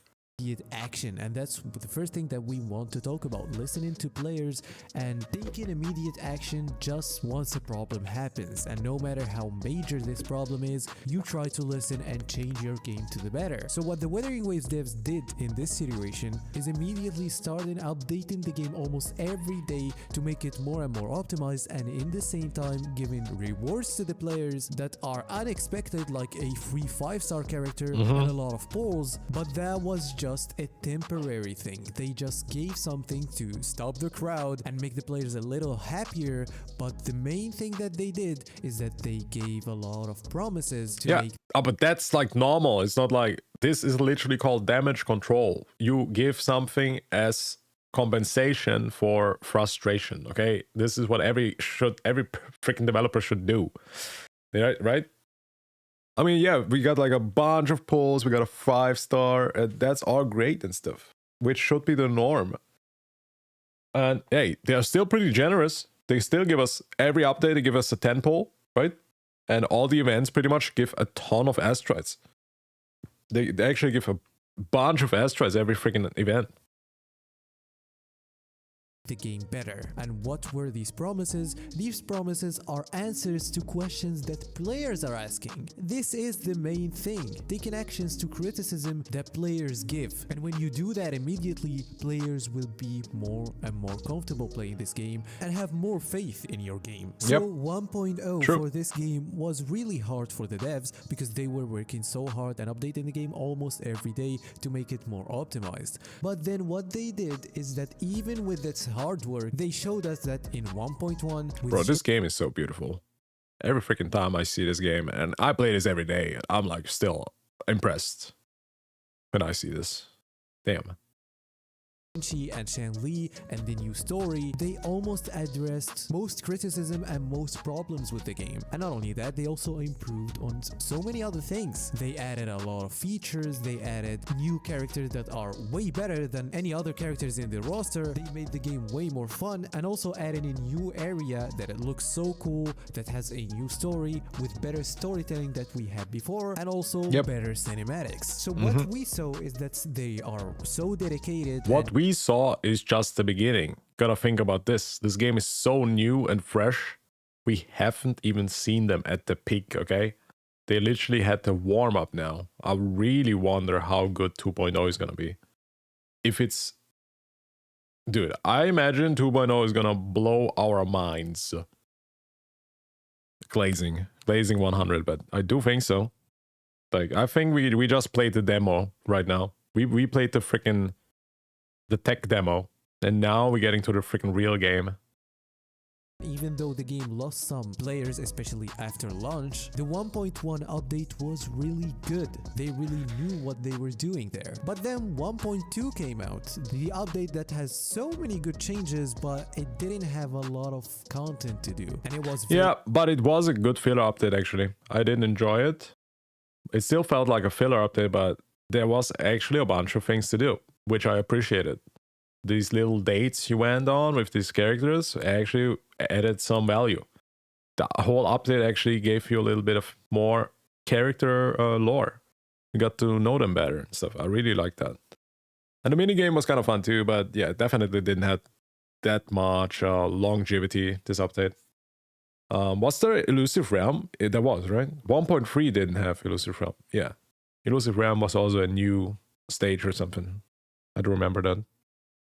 Yeah, and they also experiment with game modes a lot. I do love that. When a developer is creative and tries out things without being scared, I love that.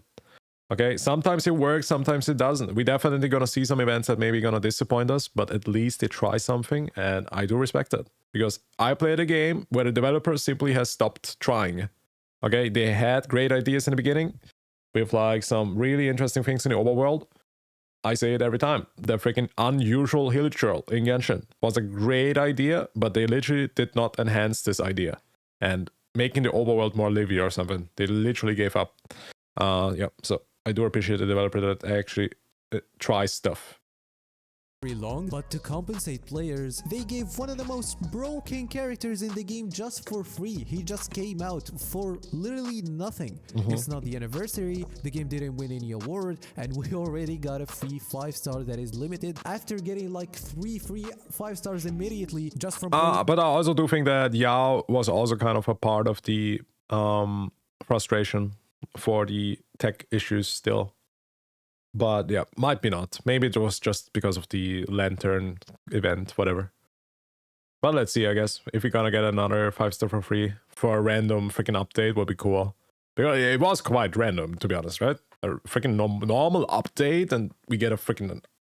Like, the game has been out for 2-3 months, and we get a 5-star already. That was insane. That was so random.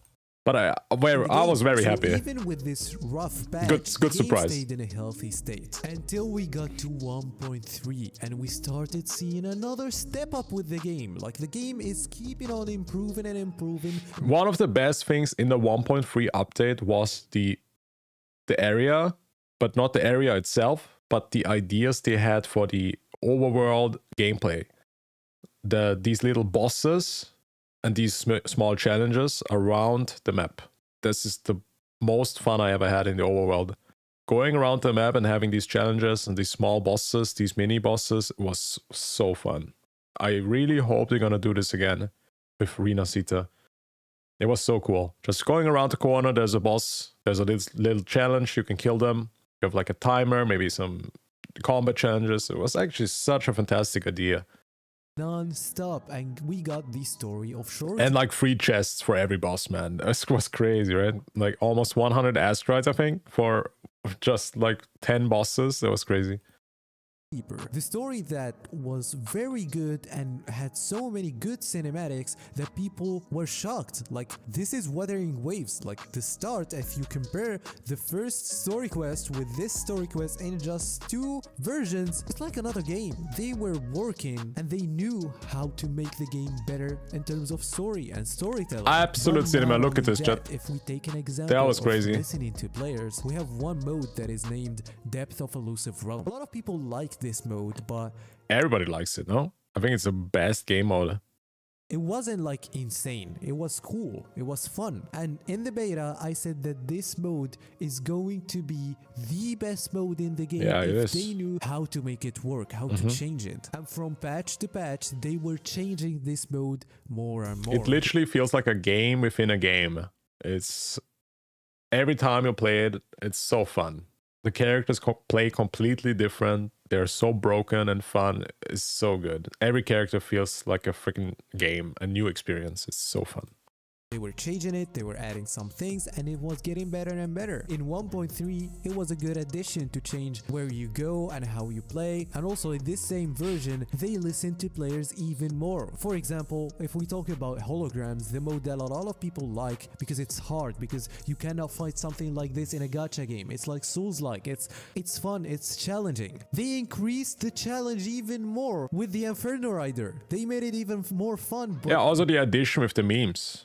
The memes were not in the game until 1.1 or 1.2. I think the memes also such a fun idea. So cool that they added that.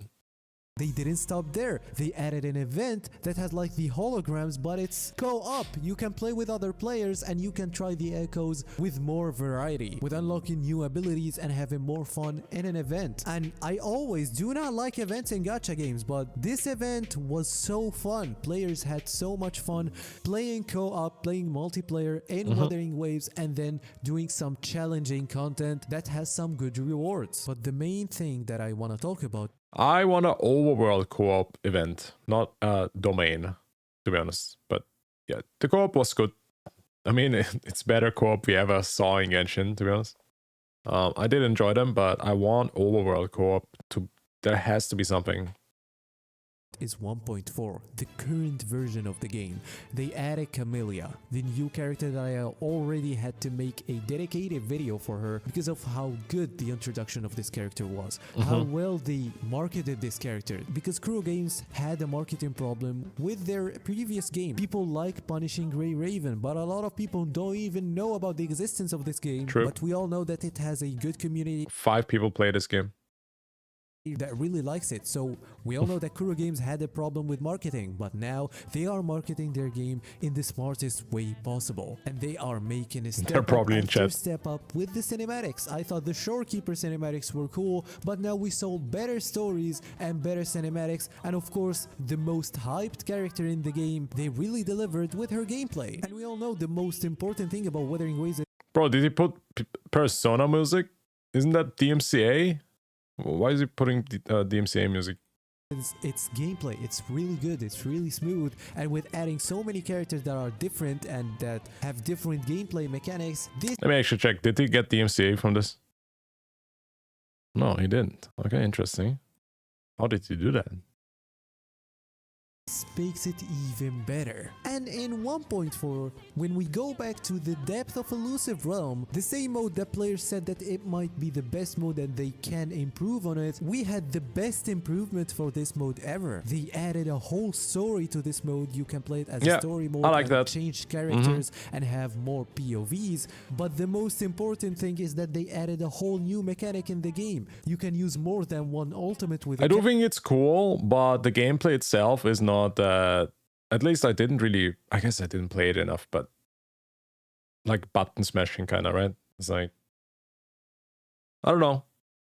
I don't think it added too much value, did it? It's cool. It feels like epic anime feature, you know? Like, I'll use the power of friendship and anime. But is it really that crazy? Maybe I should play it a bit more. At least, I think some characters cannot even make use of this feature because you have like a cooldown on another cooldown. For example, I use Yinden, and her E spamming is not really that effective, right? Character and then have two different ultimates together, blended together to get a new move. And they said that they are trying this in yeah, this they definitely mode experiment so that they might with this. even make it a feature in the whole game. This is a really important thing. This is a really good thing. They try something in the game to see what players think about it, and then they add it. Yeah, it's a fun idea. I definitely think they can enhance on it. It's a fun idea. Know how to listen to players. It didn't stop here. 1.4 had a lot of good things like using double of your stamina, adding a lot of other quality of life changes that makes the game way more fun and has way less overwhelming things to do. All of that together is still mixed with a lot of generosity from the game. The game was nominated for the best mobile game of the year in the Game Awards, and we're gonna win, Chad. We're gonna win that one. When is the Game Awards? In like 3-4 days? Ah, I cannot wait, dude. If the game is gonna win, I'm gonna do something. What are we gonna do, chat? Go bald or something? I don't know. We gotta do something crazy when Wuthering Waves wins Mobile Game of the Year for TGA. We gotta do something crazy. I'm gonna think about something. Maybe. Oh, yeah, I'm gonna think about it. Did was on the day of nomination. Replaying Genshin, yeah, replaying Genshin as a freaking celebration for Wuwa. What do you mean? Play the whole Genshin story?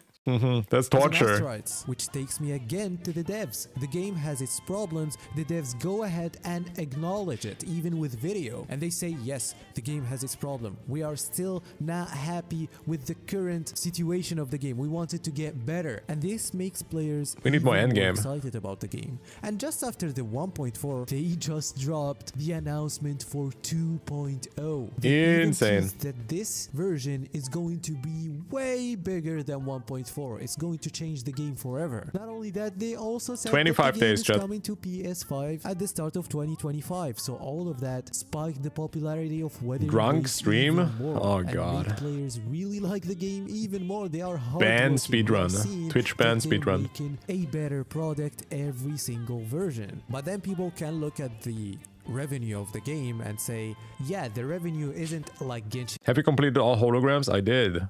Yeah, actually with Camellia we did, I think. Or was it already with Yao maybe even? Yeah, I think it was even before Camellia. I already had them all done. Yep. In Impact or Honkai Star Rail, and even the devs said that I cleared all holograms when Inferno Rider came out. When was this? Was it 1.3? I think it was 1.3, right? When Inferno Rider came out, I literally just cleared all of them. All difficulty 6 cleared.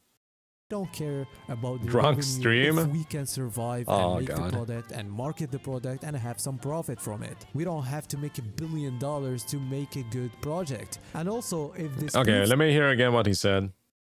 And say, yeah, the revenue isn't like Genshin Impact or Honkai Star Rail. And yeah, why does it have to be? That's my counter argument for all these people who keep saying that, right? Why? Genshin makes too much money. They don't even deserve it, first of all, and they don't need it, second of all.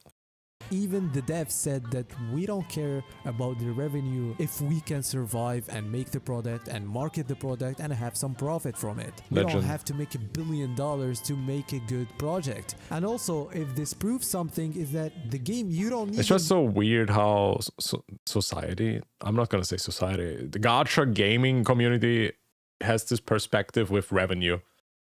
Is this the fault of the Sensor Tower? Might be part of it.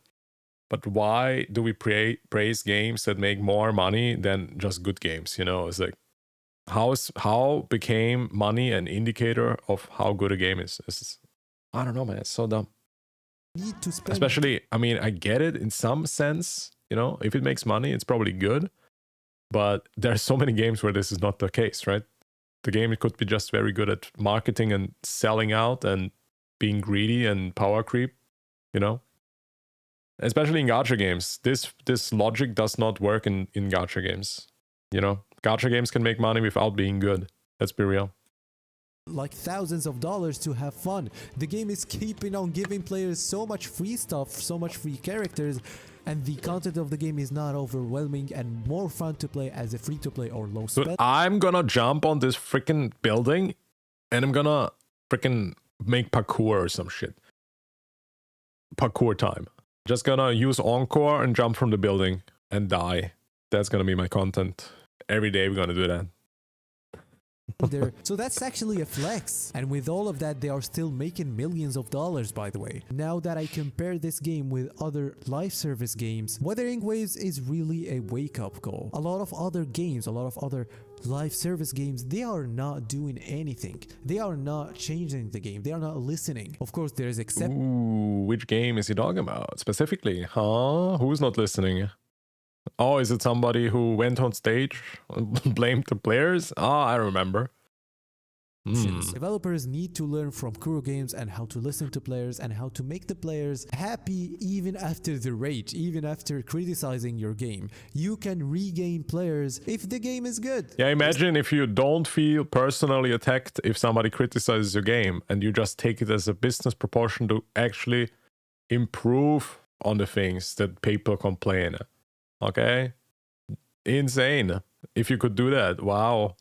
That's crazy. Simply, you just listen to them and also be creative and not listen too much, and you will get a good combination. But it's so different between companies, especially if the company is made of gamers, people that play their own game so they can improve it. And that is the thing that should happen, and that is the thing that's happening with Wuthering Waves. I would like to see the actual criticism of the game in the comments on other video ideas if you guys like it. And if you like my content, if you like this video, don't forget to like, subscribe. And yeah, that was the video. Bye-bye. Nice video, nice glazing. Welcome to the Kuro Glaze Squad.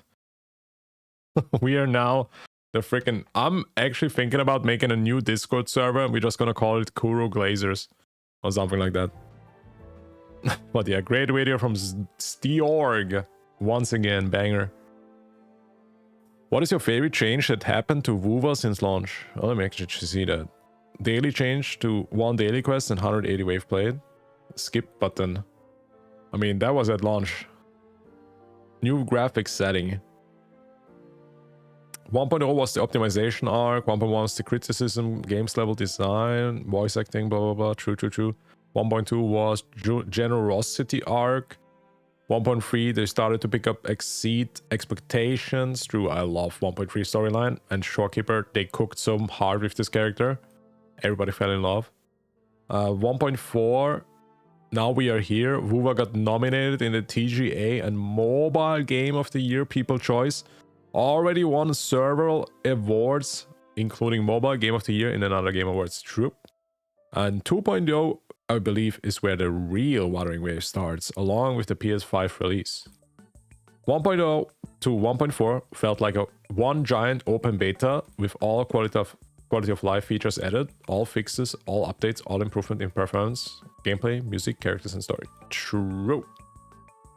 I mean, it still felt amazing, to be honest. The experience between 1.0 and 1.4 was still very enjoyable, but I do think 2.0 is going to be quite something. Gonna be huge. You have to become a Kurobot? I mean, we're on the way. Become a cult? That's a very good idea. We just praise Wuwa every day. Yeah, until they give us a reason not to, you know? It's like people ask me, why are you glazing so much? And like, the Kuro Games has not given me a reason to not glaze, okay? All they've been doing is being good, okay? If there's gonna be something bad, I will call them out. If they give me a reason to blame them, I will call them out. Unless I'm sponsored, then never mind. Yep, easy clap. Actually, I'm so lucky that I actually make content for this game. And I'm probably gonna win another contest, I hope. I mean, I am applying every time they're gonna do like these contests where you can actually do it yourself, chat.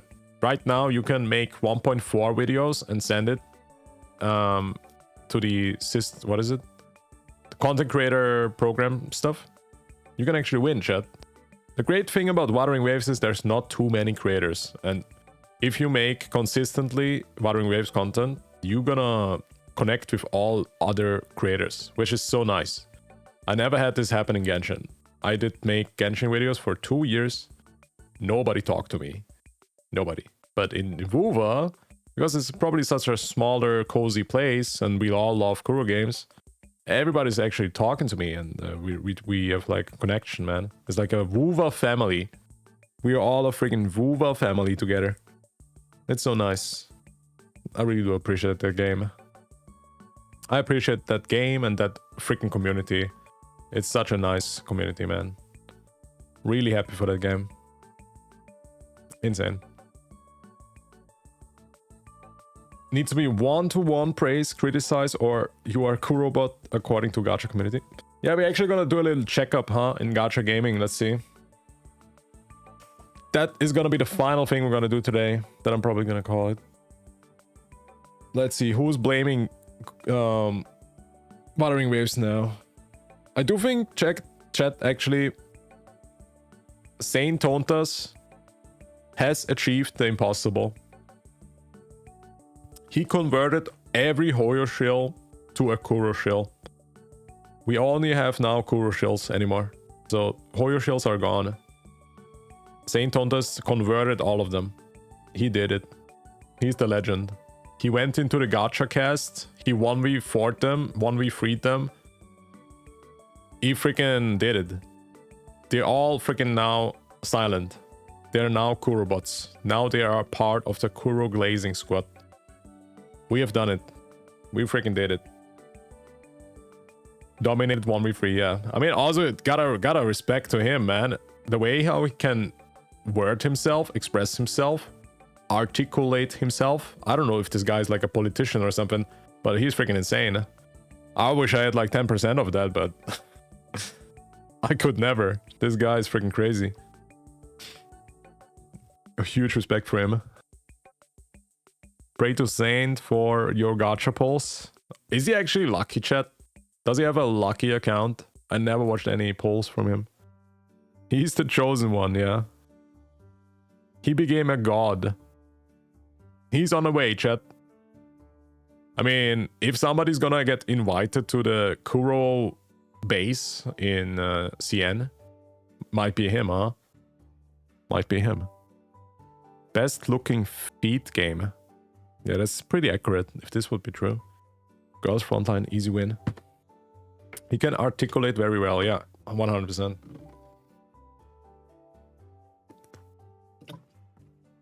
He's not afraid of opposition. True, yeah. I mean, I watched a bunch of stuff, and very interesting stuff, man. It's very fun to watch. That could have been you, Kaido. That could have been you. You were supposed to be the chosen one. Nah, I'm not that good at English, first of all. Also, I'm not that professional. Dude, I'll say how it is. I want to be the voice of the masses, okay? I'm gonna be the casual content creator. I don't want to be too professional. I just want to have fun, okay? I'm the voice of the people, the voice of the masses. I might be not the best at articulating myself, but I'm just a gamer like you guys, okay? I'm not a politician. I'm not a debater. I just say things when it's wrong. If I don't enjoy something, I'm gonna call it out. I saw so many 18 plus. Shout out to literal animals. Okay, that's a furry, probably. Chat, there's so many games to play, chat. Do you guys play Girls Frontline, by the way? Do you guys enjoy it? Because I do think it's gonna fall off. Do you guys think it's gonna fall off, or is it actually good? Is it actually fun? You are great as you are glazing? Yeah, I'm a good glazer, I guess. What game? Girls Frontline? Girls Frontline 2? The feet game? The soldier women? Ooh, I cannot get enough of this. Look at this, man. Gotta keep this at my desktop wallpaper. I like Girls Frontline too. You guys enjoy it? I like to watch it, but not play. I get what you mean, yeah. I get what you mean. It's fun, but it's just a side game for me. Yeah, makes sense. I mean, I also believe, like, it's fun to watch it. Some people do some funny stuff there, yeah. I didn't play Feet Frontline yet. Hey, it's free, guys. Why not? I like girls. Counts. Yeah, valid. The design of the characters are also pretty decent. I especially like... What is the name again? Vector? Girls Frontline. But she's not out yet. She's only in Siena. Maybe I'm gonna play the game when she's out. I love her design so much.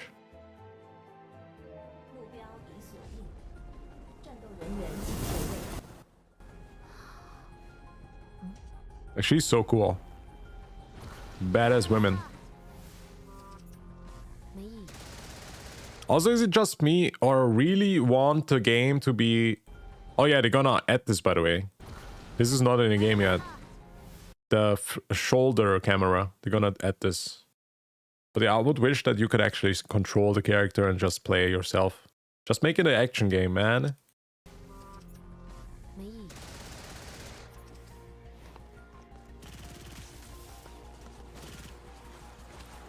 Yeah, she's so cool.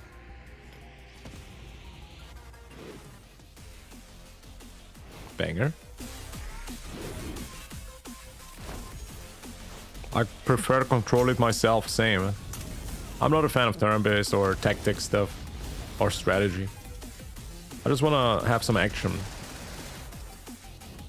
That's not the game, not in a game. No, I think right now you only have this perspective, right? The shoulder cam is still in development or something, I think. Maybe I'm not. Maybe I'm wrong.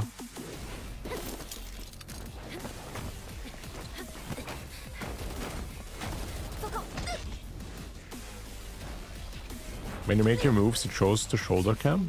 Does it? Bro, she's so hot.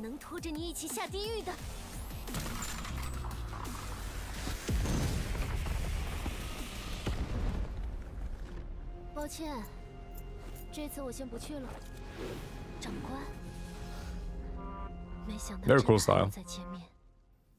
Very, very cool. It's like XCOM where it zooms in while they do the action. Okay, I see. Yeah, maybe they're gonna like make it more zoom or something. Because I don't remember if there's a perspective like this in the game. I don't think so.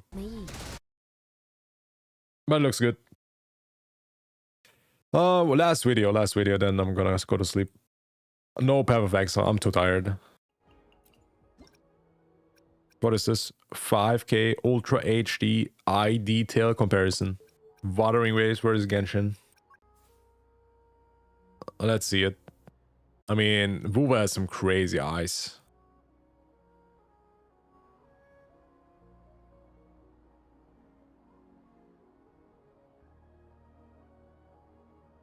Stare. That's some crazy zoom in.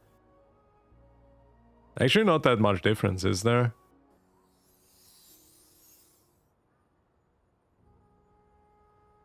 Your Ayaka looks funny.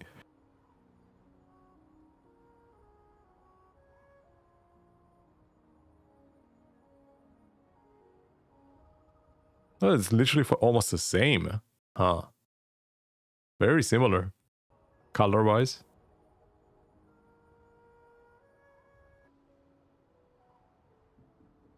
Damn. Okay, yeah, I mean, she's winning. She just took it all. That's the jackpot of the eyes. She has the best eyes in the game.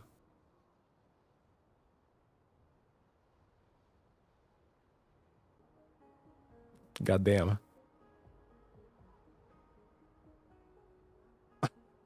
Albedo looks so funny, dude. Oh god. Yeah, some of these faces in Genshin just didn't age well.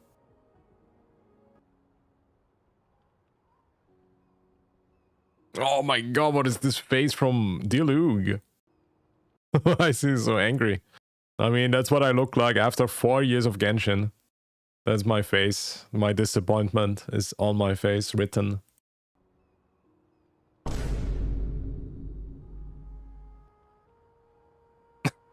Why is he so angry, dude?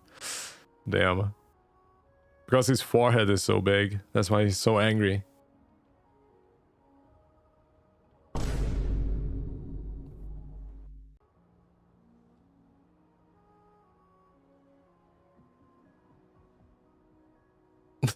Dude, why do these Genshin characters look so funny zoomed in?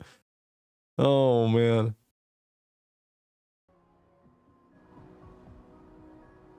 So much my expression in Wuwa characters? Yeah, for sure.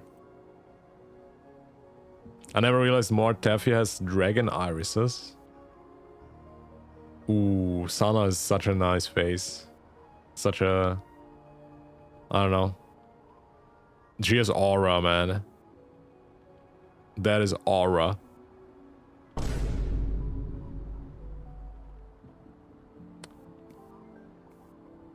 Yeah, Olishina has some weird eyes. Dude, Mualani looks like she's one of the oldest characters, but she's literally the newest one. One of the newest one. Hey, Captain Laurie! Thank you so much for the sub. 4 months. Thank you for the support of the stream. Appreciate it, Captain Laurie. Thank you for 4 months. Yo, you cute here, though. Pretty cute.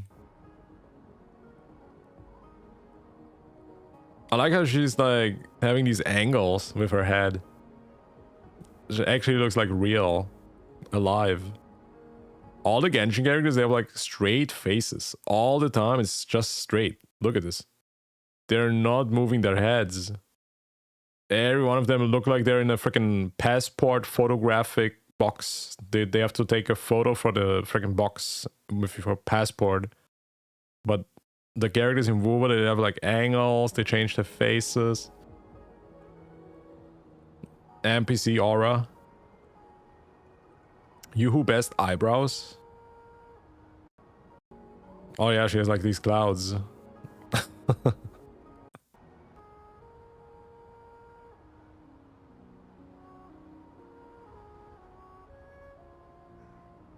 EGN? Kinda mid, man. I never liked his face.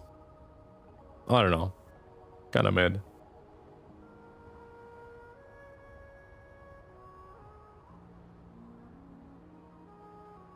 Oh, jeez. Okay, I mean, Camellia. Here we go. Look at her. Look at her expressions.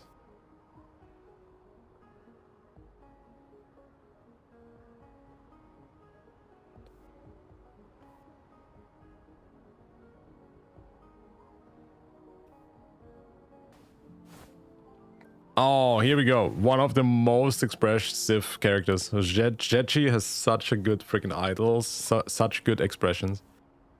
Like her freaking face tells a freaking story. I would even give her probably the #1 in terms of expressiveness. She's, I think, the #1. Especially in the story, you saw so many different faces from her. When she was like talking to herself and when she had like these inner dialogues, it was so freaking good.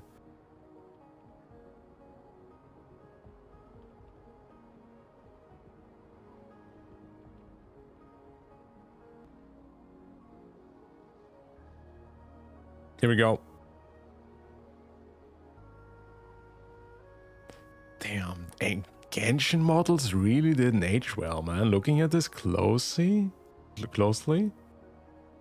they did not age well. Some of them. Genshin is still a cutie. Yeah, she's cute.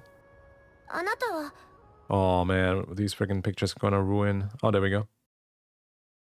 Yeah, Genshin is super cute. I would wish though she needs a new outfit. I do think she has more potential. Like she's super cute, but also maybe long hair. Please make a skin one day where she has long hair. I think she has a bun. Does she have a bun? Just open the bun. Navia creepy. Yeah, she has like this Twitch smile. This one. That's literally a Navia. This emote. Open her bun. Yeah, I mean her hair. Yeah, let the hair down. It would she would fit. Is there a mod? Dungeon long hair mod. Wuwa. Let's see. I want to see it. Jesus. What is CJ doing here, bro? Okay, enough Wuwa for today, chat. It's fucking CJ? Oh my god. Alright. Enough Wuwa for today. I'm gonna get some sleep. I need some proper sleep. But yeah, it was fun. Stream chat was fun. Thank you all for watching, by the way. Appreciate it. Thanks for chatting. Thanks for all the support. Huge freaking support today. Thank you all, man. Thanks for the lurkers in the shadow. I do appreciate you all. I'm gonna send you over somewhere. Let's see. Who's live?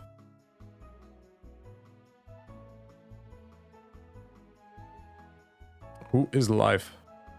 Anybody streaming Wuwa, man? Is Wuwa dead? Nobody streaming Wuwa? Actually, nice thumbnail here. Perfectly sums up my streams. Every freaking time. We are freaking comparing freaking Genshin and Wuwa. But yeah, it's peak content.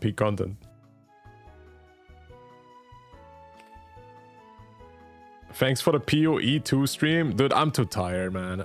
I have a hangover from yesterday. I'm gonna get some rest and we're gonna do a banger PoE stream next time. W's in the chat, exactly, yeah. W's in the shot. Yeah, thank you all for watching, chat. Appreciate it. W's in the shot. Does anybody know anybody who's streaming right now? Who can I raid? But yeah, I will end on YouTube already. Thanks, YouTube chat. Have a good one. See you in the next one. Also, yo, join the Discord if you guys want to be updated about my streams. If you guys want to know when I'm streaming next time. Here, join the Discord. Join our wholesome Gacha community. Only nice people there. Feel free. Yeah, nobody's streaming, man. Maybe this person, random person. Plays in Japanese. Oh, she's doing Camellia story. Why not, chat? Random streamer. Why not? Well, New streamer. I shall follow myself. Yeah. Seems nice. Why not? Yeah, we can also copy paste the raid message. I guess it works nowadays. Good. Yeah. Thanks, YouTube chat. Peace out.